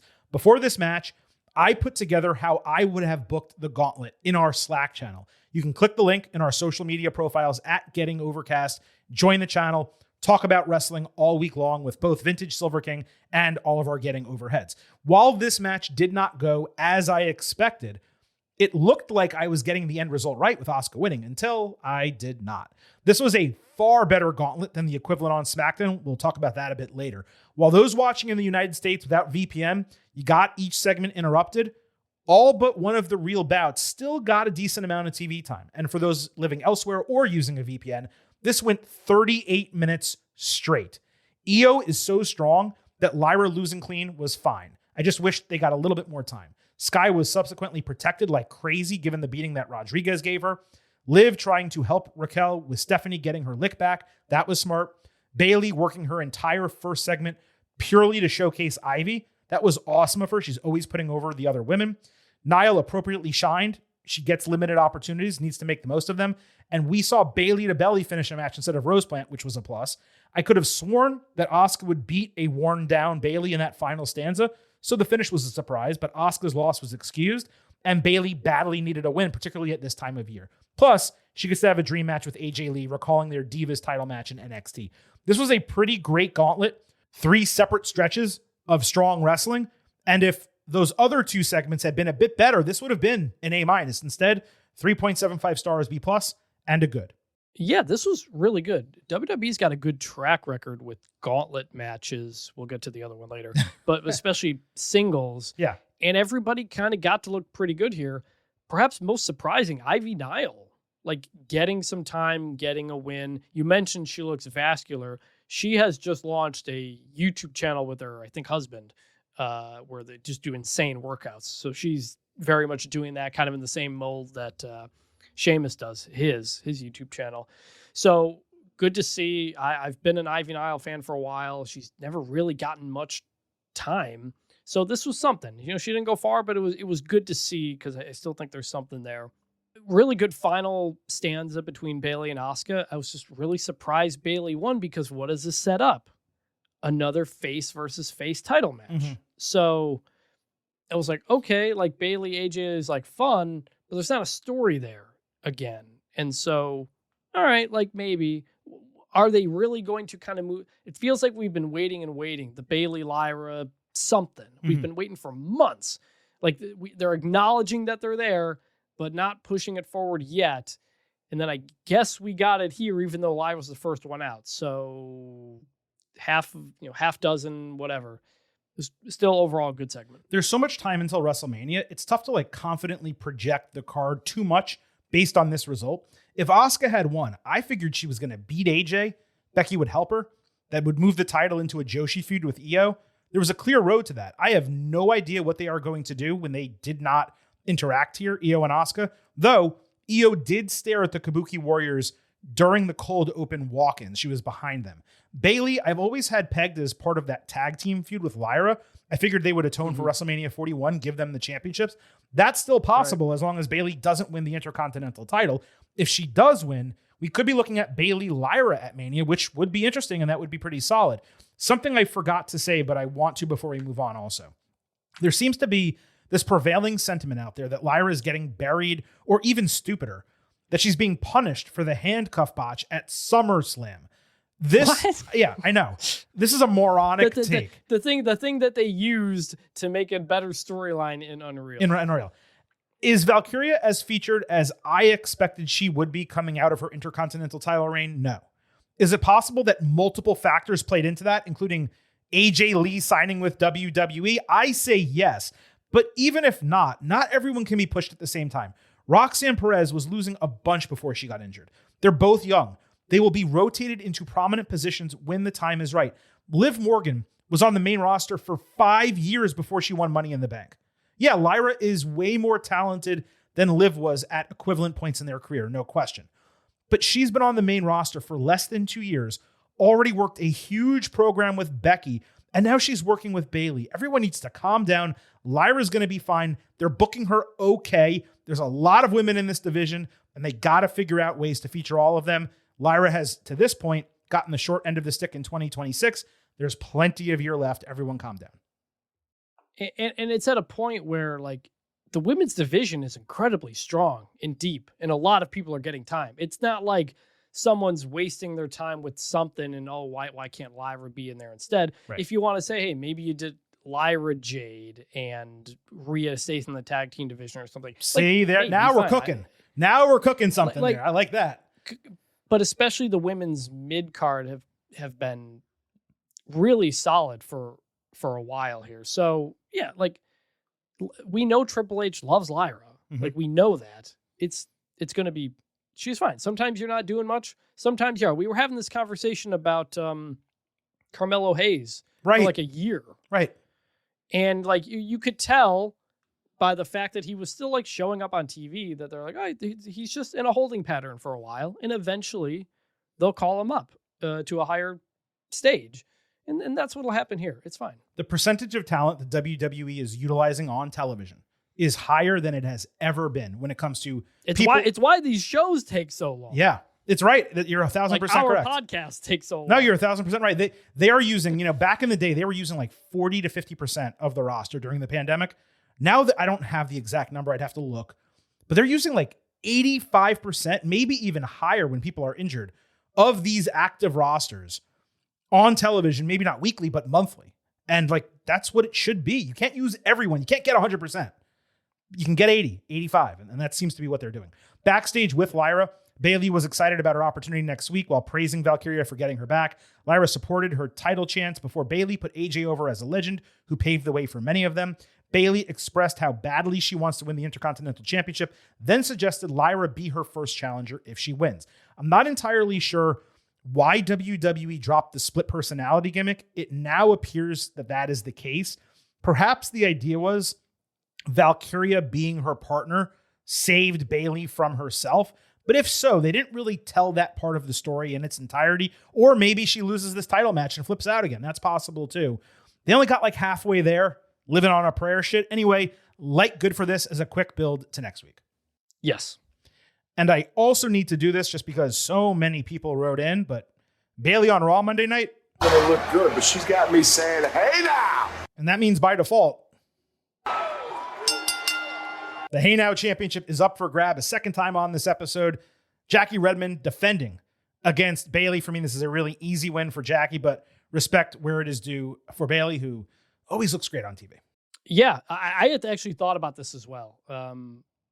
Bayley's got some of the best abs in the business. All the women have always said that about her, but she was looking good. I'm going to stick with Jackie Redmond as well, though. And still, hey now champion, Jackie Redmond. Vaquer got a promo package like Morgan's last week. She mixed English and Spanish, first putting over Liv for working hard and becoming far more skilled than when she started in WWE. However, Stephanie said it isn't Liv's stupid laugh that actually bothers her, but rather that she has all the tools to be great, but she is too ignorant to actually use them. Instead, she hides behind a piece of trash in Dominic Mysterio and lets her friends do her dirty work. There's no pride in that. Vaquer referred to the Mud Huts, saying they forged her in hellfire and, well, not brimstone. Stephanie said she actually believes in Liv more than Liv believes in herself because she's become a lazy, cheap blonde who used to be a fierce competitor and worthy opponent. Vaquer then called her a puta, who takes the easy way out whenever possible, and said if she doesn't lean into her training at WrestleMania, Stephanie will continue making history as champion. This was probably Vaquer's second best promo in WWE, the best previously being that face-to-face in the ring from a few weeks ago, directly addressing the Mud Hut comment from last week. That was obviously important, and directing similar low blows to Morgan. Lazy, cheap, dumb, puta bitch. That was effective. There were subtitles here, so it was easy to follow. I almost wonder if it would have been more effective if she spoke entirely in Spanish. The build for this match has been and remains extremely strong, though at this point, it probably needs to get decently violent over the ensuing weeks, maybe even leading to a stipulation. But this was good. Yeah, good, simple, kind of by the books, made sense. As we said last week, the story here is the class, argument, the class debate of who was given what and all those tools. And yeah, makes Vaquer look like a white meat babyface and Liv like a spoiled girl, and that's exactly the story they're telling, and it works. So good. Liv in the Judgment Day clubhouse flipped out watching the package, saying Judgment Day are clearly her friends. She also told Raquel that they will do whatever's necessary to get her back in a title picture. Dom stormed in looking for Finn Balor. He decided to go to the ring with them to make a statement as JD McDonough ran off looking for his guy. Dom got booed vociferously in the ring. The ladies were behind him. He demanded a rematch from Penta. He blamed Balor for his Intercontinental title loss, saying he didn't want to air out their dirty laundry in public, but they gave him no choice. Balor and McDonough came out with Mysterio dressing him down, threatening that Balor better have gotten him a rematch backstage. Finn admitted that he cost Dom the title and apologized, which got boos after he was cheered to the ring. Balor's case was that he was trying to teach him a lesson. Dom said he wanted to be the greatest Mysterio of all time, and he can be by fighting his own battles. Finn said he's been trying to guide him for 2 years, but the more he helps, tries to lead him, the more it's become apparent that Ray is right. He's just a spoiled little prick, which got bleeped. Prick got bleeped at like 10 p.m. Dom shoved him in the face, so Finn acted like he was taking off his jacket. Instead, he had a Pele kick. The fans popped huge. JD pulled him off from doing more, pleading in the corner, but Balor caught a charging Mysterio with a sling blade, only to get his shotgun dropkick interrupted by a McDonough lariat. Liv and Raquel then beat on Finn as JD helped up Dom for a 4-on-1 beating, plus a bell hammer to the face. Dom then hit a 619 with a hammer in his boot. He added a frog splash. Then JD stuck Finn in the chest area, torso area, with a chair multiple times, put it on top of his body. Dom hit a second frog splash onto the chair, and Balor roundly got cheered getting to his feet during the commercial break. But I want you to know this. I prayed for this and it happened. Excellent face turn and subsequent attack. The promo portion could have been a little bit stronger from Finn. I'd have liked it if he pointed out that Dom said he wanted to win on his own, leading to more of a back and forth. But what was so perfectly executed about this segment was that it felt real. Wrestling has us believe every single split needs to be a sudden, violent decision. This was a slow, building realization in the moment that this is not salvageable. Balor's been the good guy of late, and he finally did what was necessary to extricate himself from the situation. Having JD side with Judgment Day and Dom over his own guy really brought it home. The callback to Balor turning when he feigned taking off his jacket, just like he did in NXT when he turned heel, that was awesome for those of us who have followed his career closely. Very smart. While I wanted the feud to be over the Intercontinental title, and I doubt it's going to be over the AAA Mega Championship, that's somewhat irrelevant in the grand scheme. The babyface pop for the Pele kick and those massive amounts of boos for Dom, he got all his heat back after getting cheered for a while. Then you got the jeers for the entirety of Judgment Day. It confirmed what I have known for so long. Finn Balor still has it. And all WWE needs to do is harness it. One of the best parts of WWE TV this week, and a pretty brilliant way to get everyone on the right side that WWE wants them to be with the fans. This was good. Yeah, really good. Explanation made sense. It had been building, got the proper heat. Dominic's hair is too long now. Is my other takeaway from this. It's like a lion's mane. Sometimes I want to interrupt you. Sometimes I feel like the whole time we're going through one of these segments, like you're like going along with it. Okay, I'll tell you whether I liked it or not. But I really have this one particular point I want to make about the way someone looks. It's the one thing my brother texted me from the segment as well. Go ahead. I interrupted you. I mean, there's not much. I mean, again, there's not much. No, say what you were saying about his hair. I interrupted you. I want to get the full take here. Literally, that was it. It's too so long now. It's distracting. Kind of. I said a couple weeks ago I thought the mustache had gotten too long, where it wasn't dirty anymore. It's just a mustache. I know. Yeah, I know. So, I at this point, does Dom just have it go down to his feet or something like that? Like it would become a Rapunzel or something. I don't know. But it was good, and it's one of those big Judgment Day moments. Judgment Day was formed at WrestleMania 38 in Dallas. I was there when Damian Priest helped Edge beat AJ Styles. And we've seen Damian leave. We've seen Rhea leave. Had some, R-Truth was briefly involved. And now Finn's out. So all the original Judgment Day people are out. And it's still working. Like, I don't know if this will be the end of Judgment Day or not.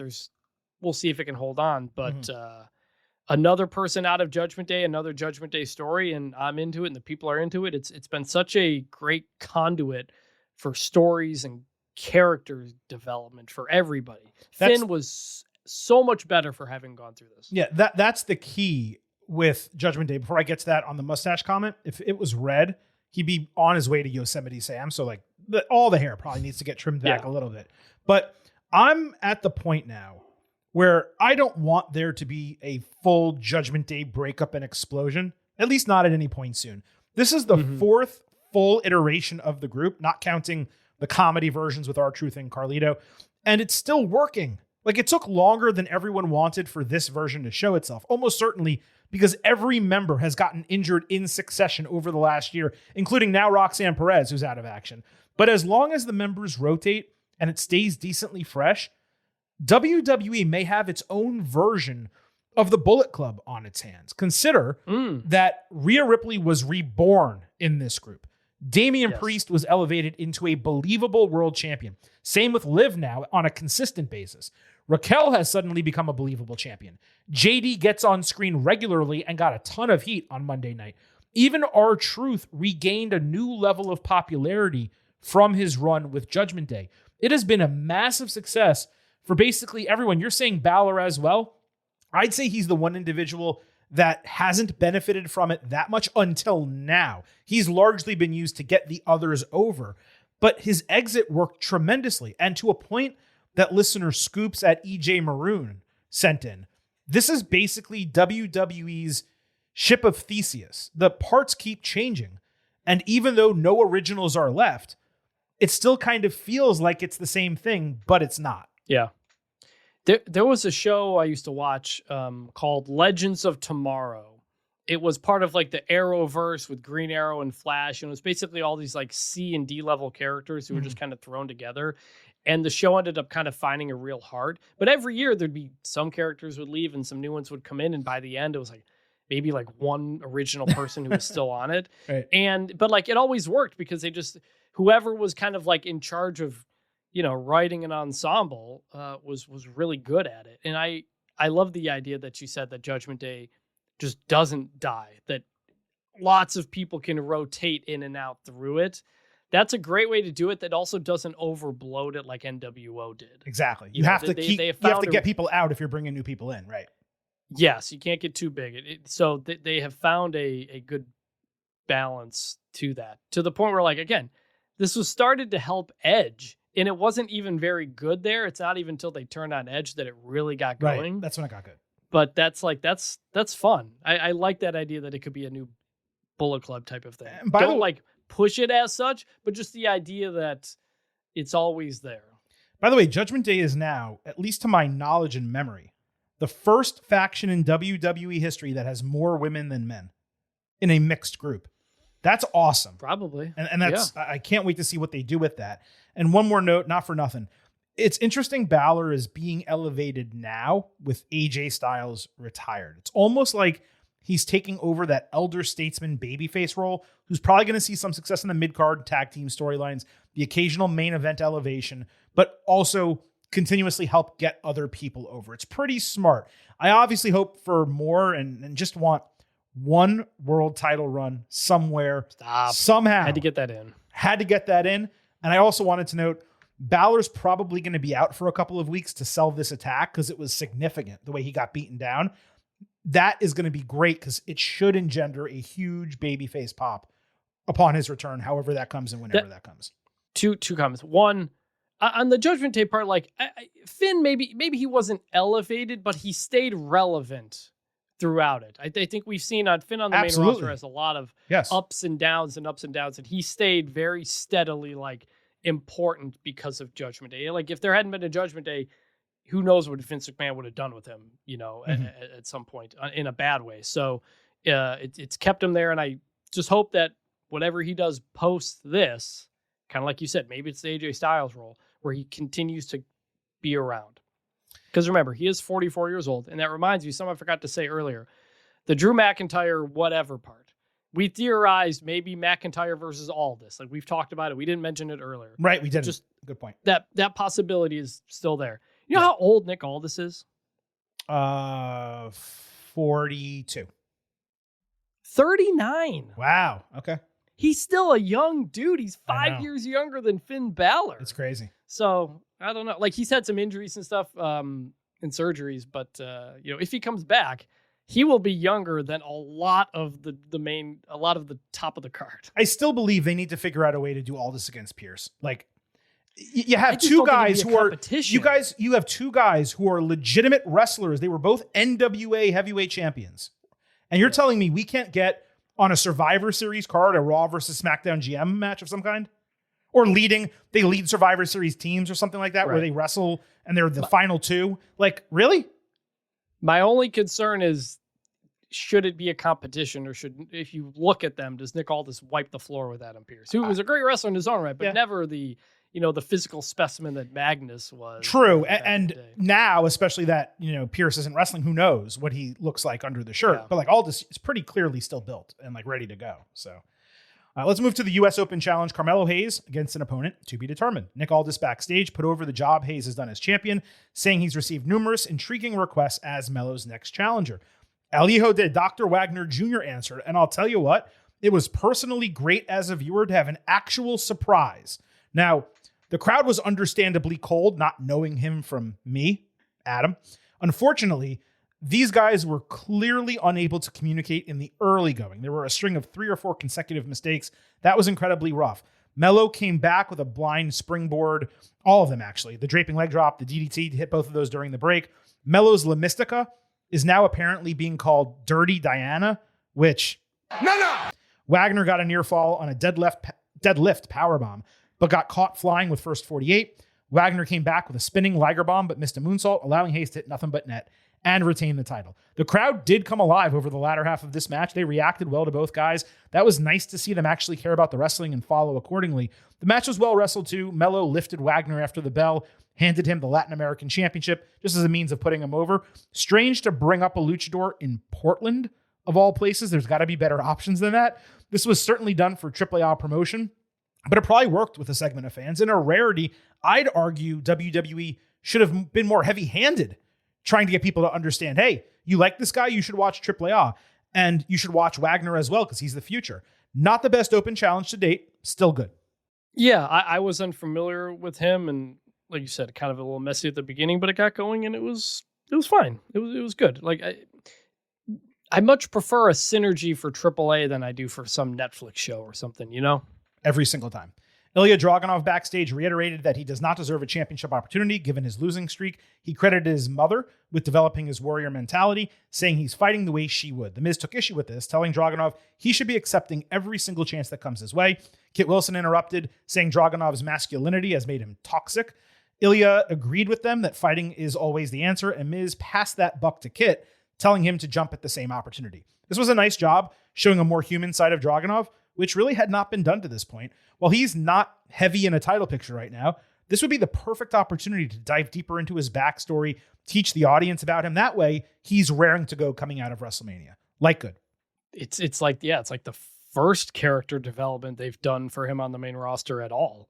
I was like, oh, this is what I'm always asking for. Show us these people as people, and we can relate to him and his mother and this and that. So that was you're never sure, like, you know, with a Russian guy, how much you lean into certain things here and there, but they're very much not leaning on the nationality of him at all. So I liked it. I was intrigued. Like if you're not going to Dragunov, you got to do two things: either have him go out there and do a banger match, or start developing a character in a person. And so that's what they did here. It was good. Danhausen on SmackDown immediately got a cheer as he jump scared Aldis backstage. He asked for a Hall of Fame induction and mentor, with Aldis then walking over to Miz, buttering him up, and then introducing Danhausen. Miz called him a goth kid who no one invites to the parties. Danhausen said he was a jock and a prom king. That was pretty funny. He insisted Miz mentor him, including getting him a WWE title of some kind, threatening to curse him if he did not. Miz laughed until Danhausen reminded what happened to Dominic Mysterio on Monday night. Fans also chanted, "You are cursed," in perfect sync with Danhausen, which was crazy on his second ever speaking appearance. Perhaps this was not as fun as the equivalent segment with Adam Pearce and Judgment Day from Raw last week, but it worked again. Mizhausen makes a lot of sense. They're going to play off each other extremely well. And it was funny that this is the guy who finally wants his mentorship. Yeah, this is good. That's exactly it. After nobody wants it, he finally has somebody who does. And it was good. Pretty much everything since Danhausen showed up has been exactly what I said it was going to be, which is he's just going to be backstage and do some funny skits. Yeah, you were very frustrated with his Elimination Chamber debut. It was terrible. It was a little bit off. It was awful. But it was like, I thought some of it was funny. All the people in the coffin. Yes, but, that part was good. Yeah. You know, it was weird to put it on a stage like that, but I was never worried that he was going to, take over a stage on the show. He's filling the R-Truth role, and he's doing it pretty well. It's been funny, and the stuff is starting to get over, like you said. So so far, it's probably been everything WWE could have wanted. Yeah, to that point, no question about it. Danhausen was backstage on Raw as well. He approached El Grande Americano Original, wanting to commiserate over their masks. Original told him not to touch a luchador's mask, and he has no tiempo for this crap. Danhausen was offended that Original didn't want to join forces and cursed him before disappearing. Los Americanos stalked Original in the background when he walked away. Later, Danhausen got a significant ovation during a commercial break segment in the ring. He told everyone he's very nice, very evil, before throwing out a bunch of t-shirts and telling fans if they didn't get one or buy his shirt online, they are cursed. There was also a fun gimmick where he was supposed to disappear when the lights went out, but cameras still caught him running, and that was purposeful. Now, this was the weakest of the 3 Danhausen TV appearances by margin, and I am going to be honest and grade it a bad, but it was not bad. It just, especially compared to the other 2, did not hit anywhere near the same from a comedic standpoint. My only concern is if they hit the curse thing too much, too quickly. I think it's every time, buddy. I think that's how it goes. I know, like, you can't be cursing everybody all the time, because then suddenly it doesn't mean something. Like, part of the fun is that when he breaks out the curse, it matters. Well, it did matter here. I get it. We're going to talk about it in a second. No, it does. Yeah. But I'm saying, like, it becomes a giveaway almost. There's no a spoiler. Yeah. There's no suspense on there's no kind of suspense on if he's going to reach curse level. If everything's a curse, nothing's a curse. Well, the gimmick with the curse is that his curses don't actually work. It's just coincidental. Right. He thinks he is this powerful being who does these things, but in reality, he's just a little joke goth kid, and it happens to work out in his favor every single time. Or maybe the curses are real. Penta entered and got in-ring pyro reminiscent of like D-Generation X back in the day.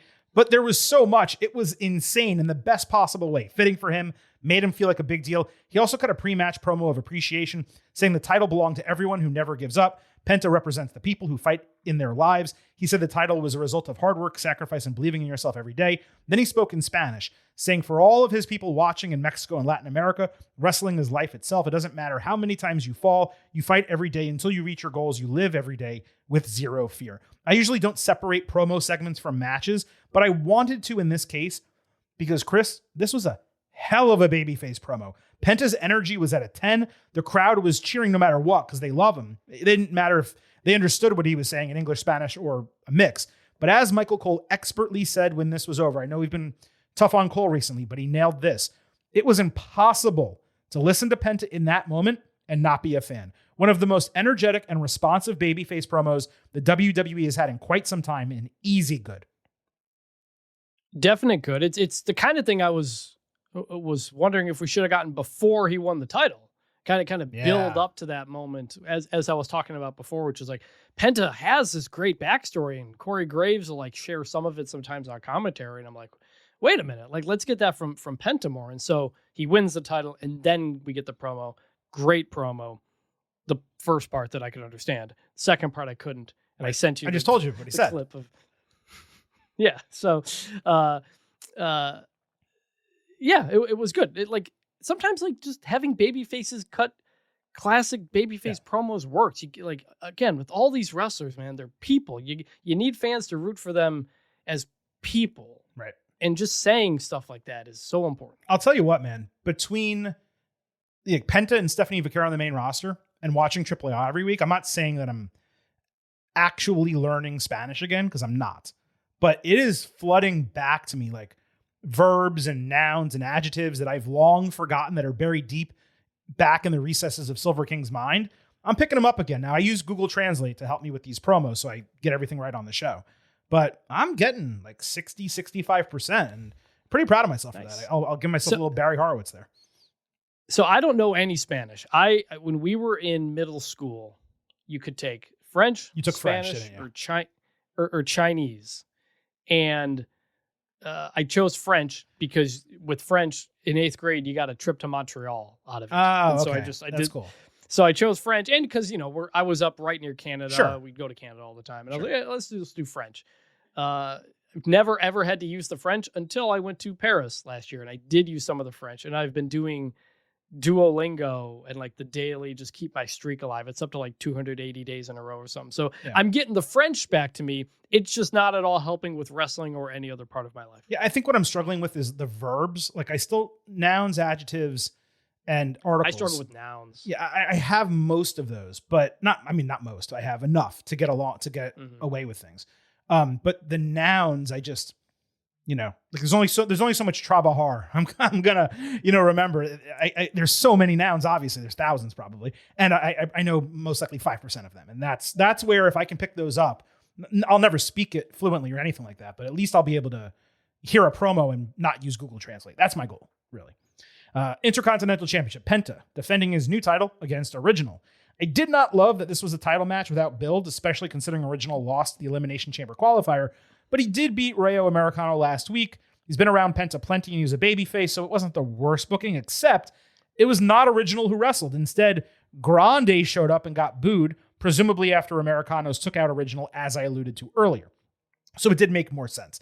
Energy surprisingly waned during this match, and it was kind of clunky in parts too. Grande turned his body, converting a Mexican Destroyer attempt into a rolling Death Valley driver. That was the spot of the match. Penta then caught Grande flying with a lung blower, landing a springboard Mexican Destroyer suddenly out of nowhere to retain the title, and the crowd popped loud for that. Surprised there was not like Los Americanos interference here, and similarly surprised Grande lost so clean. That just makes it clear there is no connection whatsoever between their American and Mexican booking, because he would never have lost a match like that in AAA. It's kind of jarring how different the booking is across both brands, and not just the booking, but the reactions, because this is white hot in Mexico, but just kind of appreciated in America. It was a solid first defense for Penta, entertaining part of the show. The promo hit harder than the match. The finish was awesome. Still giving it a good. Yeah, I'll give it a like it. I was frankly disappointed when El Grande came out, because to me, and I think to the American audience, original is way more interesting. He's just more of a character and different stuff like that. So when we didn't get him and got the other one, I was like, oh, that's not as exciting. Yeah. But the match was fine. It was what it was. Light good. Original versus Grande was announced for Raw next week. No major heat, no stipulation. Random episode of Raw. A match that is 1,000 times hotter in Mexico. No, don't like that. Not a huge fan, hoping this is just setting up a much bigger match at AAA Triple Mania. Irresistible Forces hit the ring for a championship celebration. Their new entrance and bottom third graphic definitely hit. The Titantron, though, is terrible. They look great with their titles, too, saying any and all challengers are welcome, but they ain't going nowhere. After a toast of champagne and another set of pyro, Alexa Bliss and Charlotte Flair interrupted, still without a name or a combined theme, anything. Bliss recalled the Forces costing them the titles, with Flair saying they're ready to step up as challengers. Kiana James, the business bitch, reminded that she has beaten 3 of the 4 women in the ring, while Julia called each of them trash. That led Aldis out to set a number 1 contendership immediately. So we got Charlexa against Juliana. Bliss dominated a double hot tag with Julia until James helped, which was ridiculous. Hottest sequence of the match happened during the break. Charlotte hit her dumb cartwheel lariat, then did a fallaway slam of Julia, but missed putting her into Kiana. Flair landed her second straight perfect moonsault, though, before countering a Northern Lights bomb with a German suplex on Julia, adding natural selection for the win to become number 1 contenders. To be clear, she pinned the United States champion rather than the woman who does not have a title. I suppose as an overall package, combining the promo segment and the match, I'll go with a light good, but the match only shining during the break and Charlotte beating Julia, not Kiana, was incredibly frustrating. I believe that's the second straight loss for Julia that she's taken in a tag format, and she actually got reactions this week. Total shame. At least it was Flair beating her and not Bliss, but I did not like that. Is Julia feuding with anybody? No. Or is she only doing this tag team stuff? Only in the tag team feud right now. That's it. So, like, there's an example of, like, maybe Lyra Valkyria should have the U.S. title or be doing something with that. Totally. It has been a complete waste ever since they took it off of Chelsea and put it back on Julia, where they once again are not doing anything. They did better initially, and then they moved her into the tag team division. But they did better initially when she won it back. And the tag team stuff's been good. Like, I like the two of them as a team. Yeah, they're fine. Working. Like, I dig it. It's just she's just sitting there with the title, not doing anything. Take it off of her, especially if she's getting pinned anyway. Like, just have her lose it to somebody and keep her doing the tag team thing. It's a waste of space for the belt in an otherwise deep and really good women's division. Great. Light good, like you. Javon Evans backstage learned that he was getting the week off after being praised by Pierce. New Day came through to shit talk him, but Kofi Kingston demanded Grayson Waller leave so he could break it down with the youngster one-on-one. Kofi apologized for taking his frustrations out on Javon, saying Evans reminds him of himself from back in the day, and Javon has the same ceiling. He can be a WWE champion also. Kofi said success in WWE is all about having the right team around yourself, and if he wants to reach his dreams, he doesn't have to do it alone. Kingston had to dap himself up when Evans refused, but they ended on positive terms. Perfectly reasonable and logical storyline. It gives Javon something to do and someone strong to work off. It was nice to see Kofi getting serious and actually telling a story again as a normal character rather than this over-the-top heel. And it also accounted for his lack of screen time too. He finally is back in something that feels notable and important. This was good.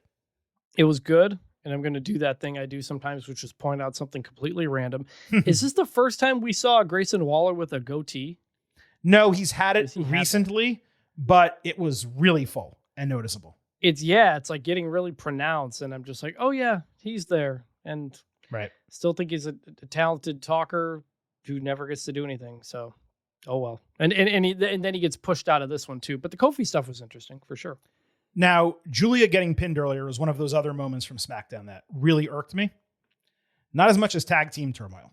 Before the match began, Damian Priest backstage learned that he and R-Truth were in the match. And given he had no road to WrestleMania, he was down for it. Good decision to team them, as we've been saying for weeks.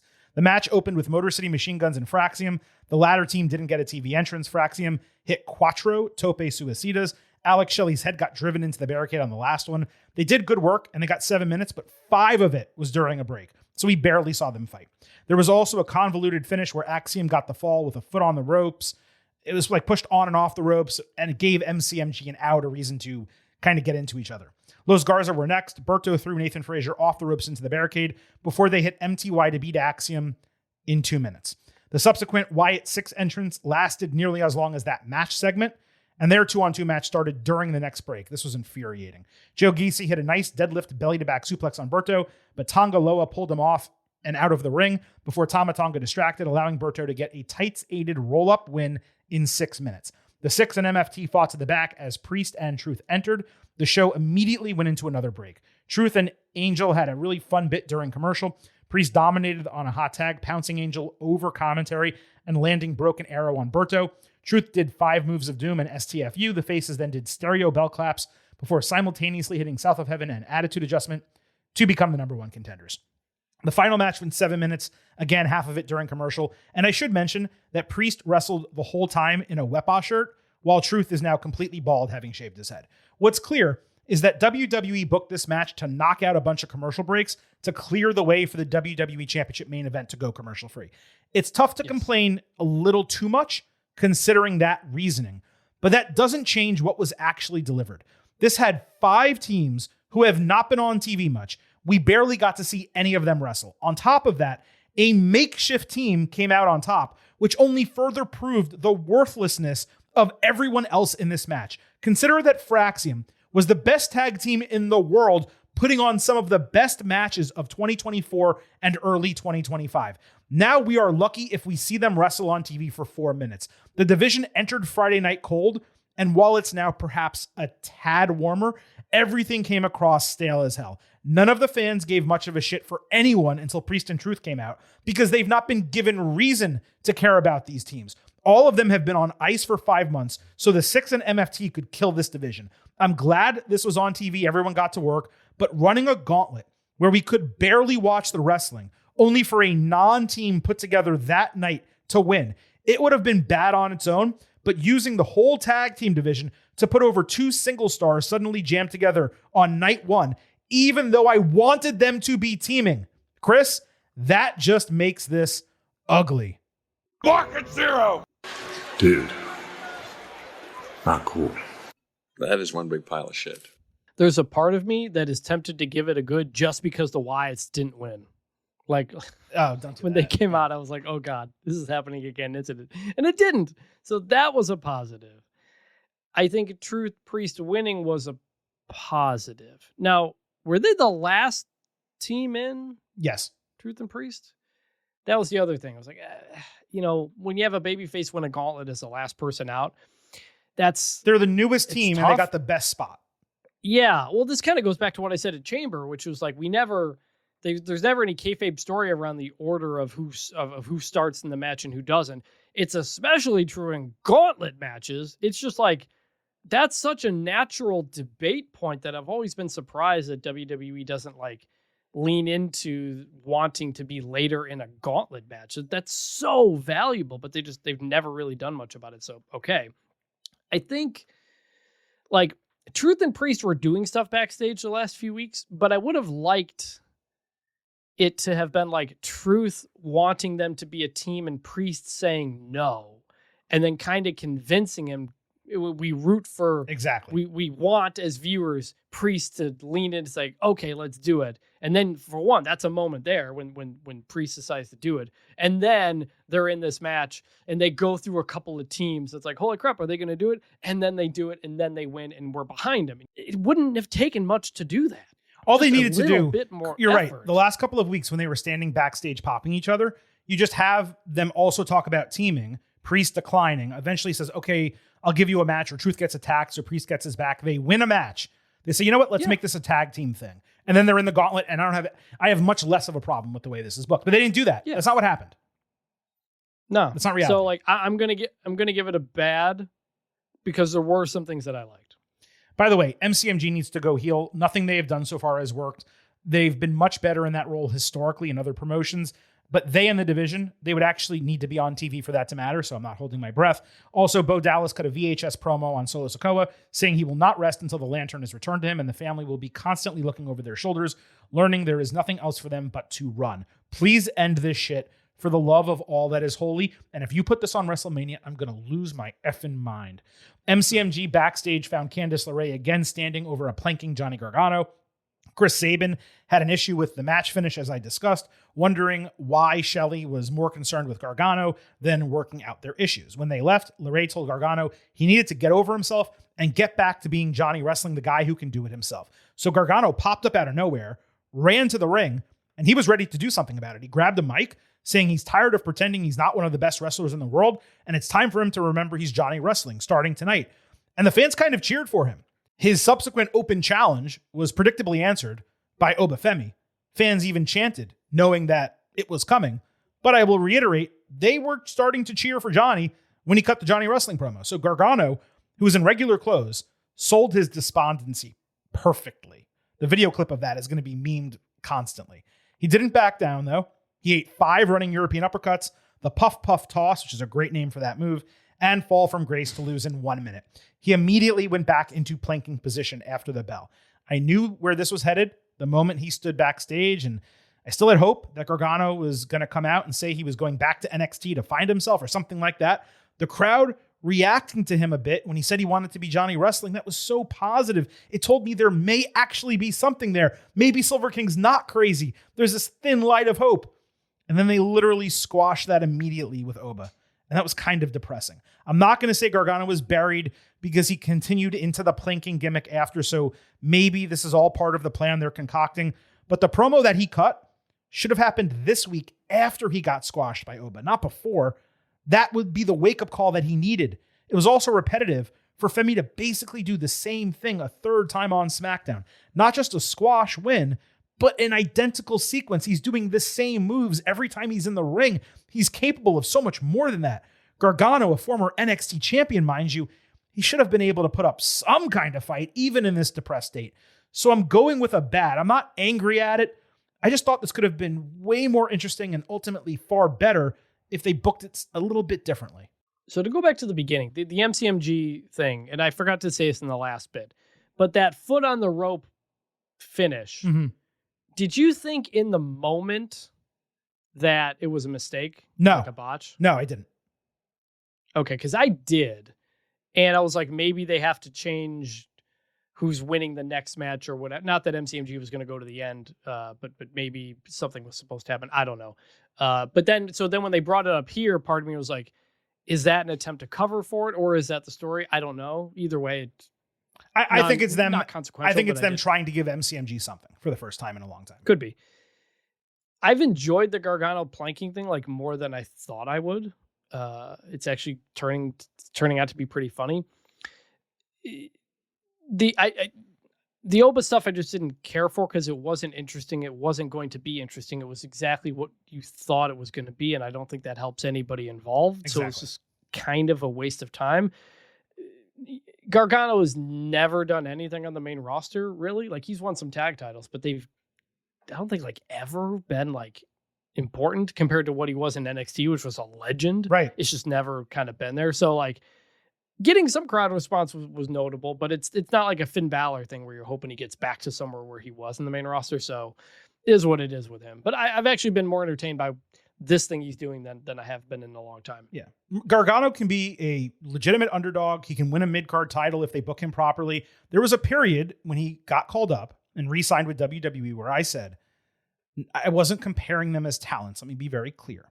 But I was saying that Gargano could be the replacement for Bryan Danielson, for Daniel Bryan, that underdog who no one believes will ever be champion. But if he's booked right and the crowd gets behind him in the same way, he has that same ability. You saw it in NXT when he won that title. It was a moment, man. And the crowd response and the fan support that he had, if you could translate that to the main roster, legitimately have something. What we thought Chad Gable could be, Johnny Gargano might be able to be. But to this point, that Gargano thing was 7 years ago, and it was lightning in a bottle. Also, like it's not repeatable. But that's why I'm saying my thoughts that that's ever possible are gone. But could he be an underdog mid-card champion that actually gets a lot of fan support behind him? Absolutely. They just got to figure it out.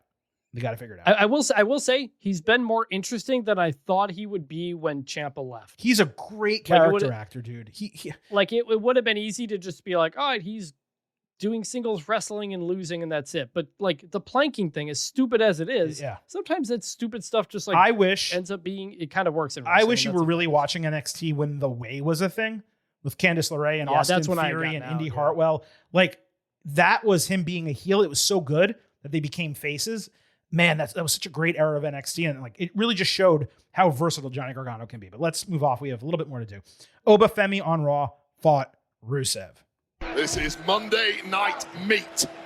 Oh, we got two big meaty men bumping me tonight. Rusev ran Femi into the ring post and did a spin kick onto the announce table. Rusev then continued pouring on kicks, including a Machka kick, only to get blasted out of nowhere with a European uppercut.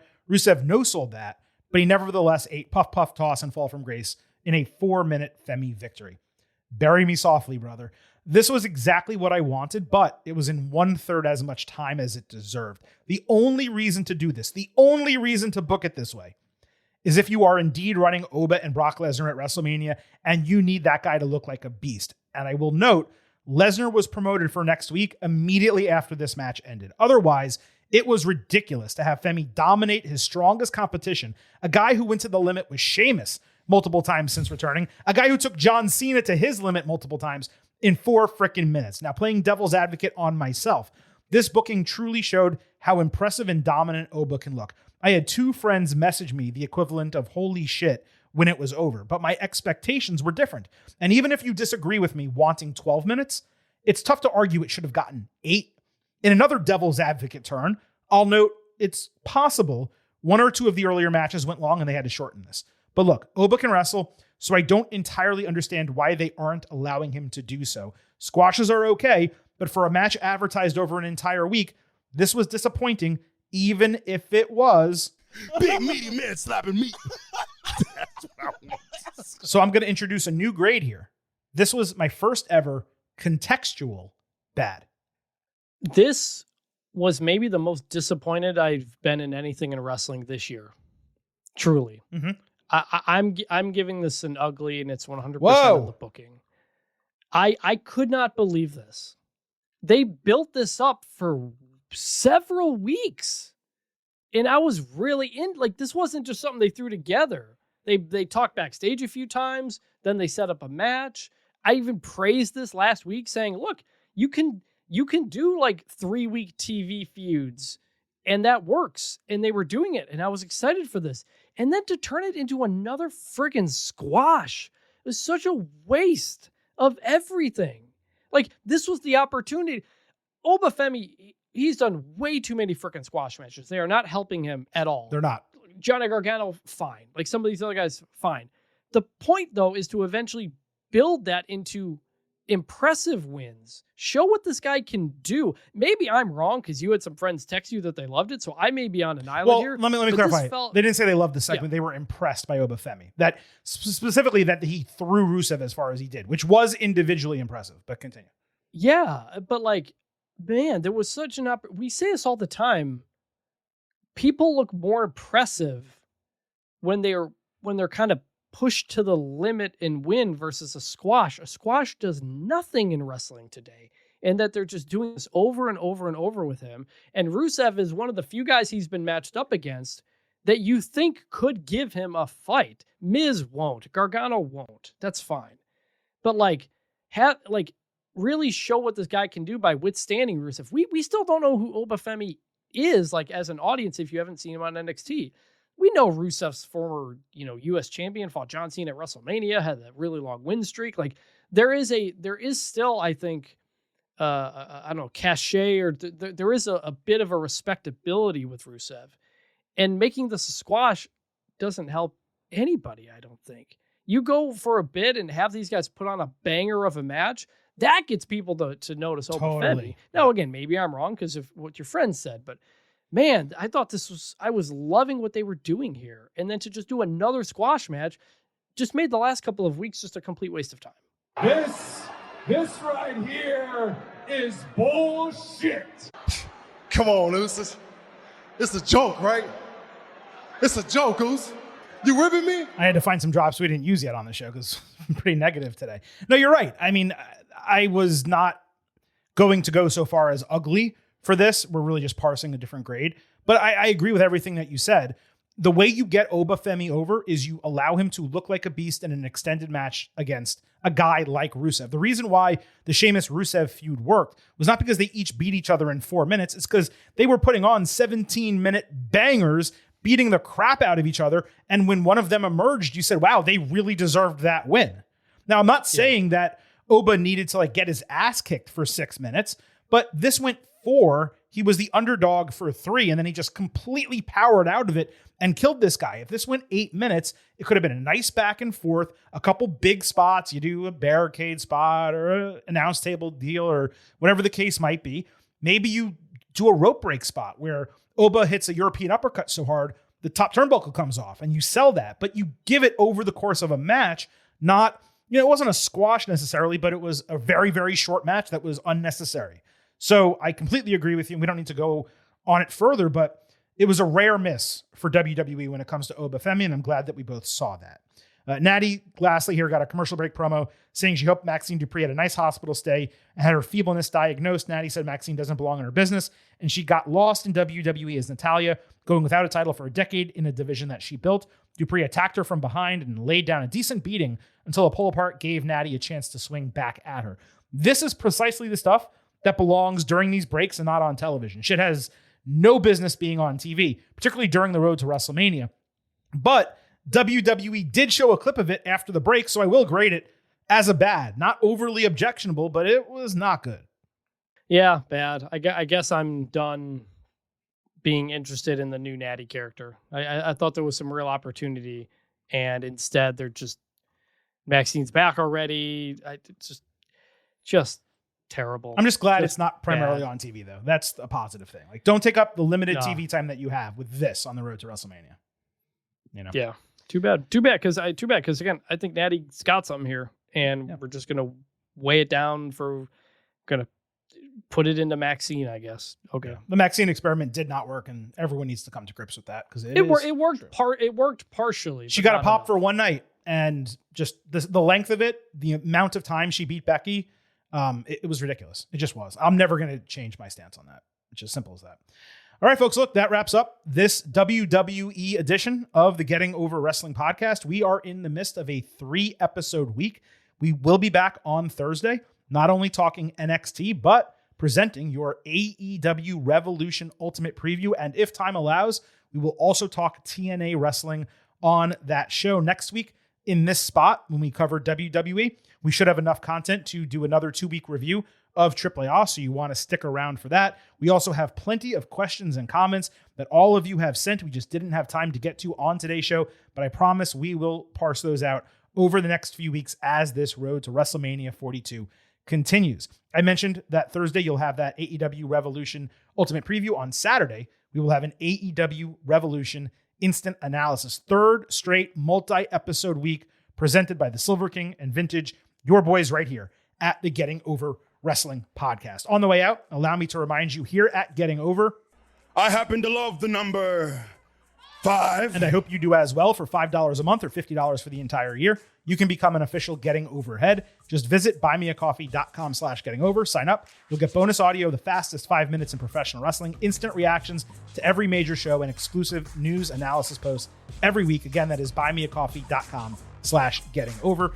Don't forget to follow us on social media at Getting Overcast on Twitter and Blue Sky. You get episode drops, news, analysis, highlights. You can send in questions and comments for the show. On YouTube, you can listen to the program and you can watch full-length interviews. Find us on social media at Getting Overcast. And lastly, please remember, it's all about Defy. Head over to Apple Podcasts and Spotify.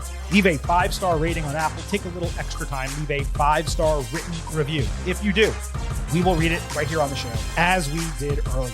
Thanks to all of you for lending us your ear holes, and Silver King and Vintage delivered another significant dose of performance-enhancing audio. It is officially time for us to sign off and leave you with just 3 final words.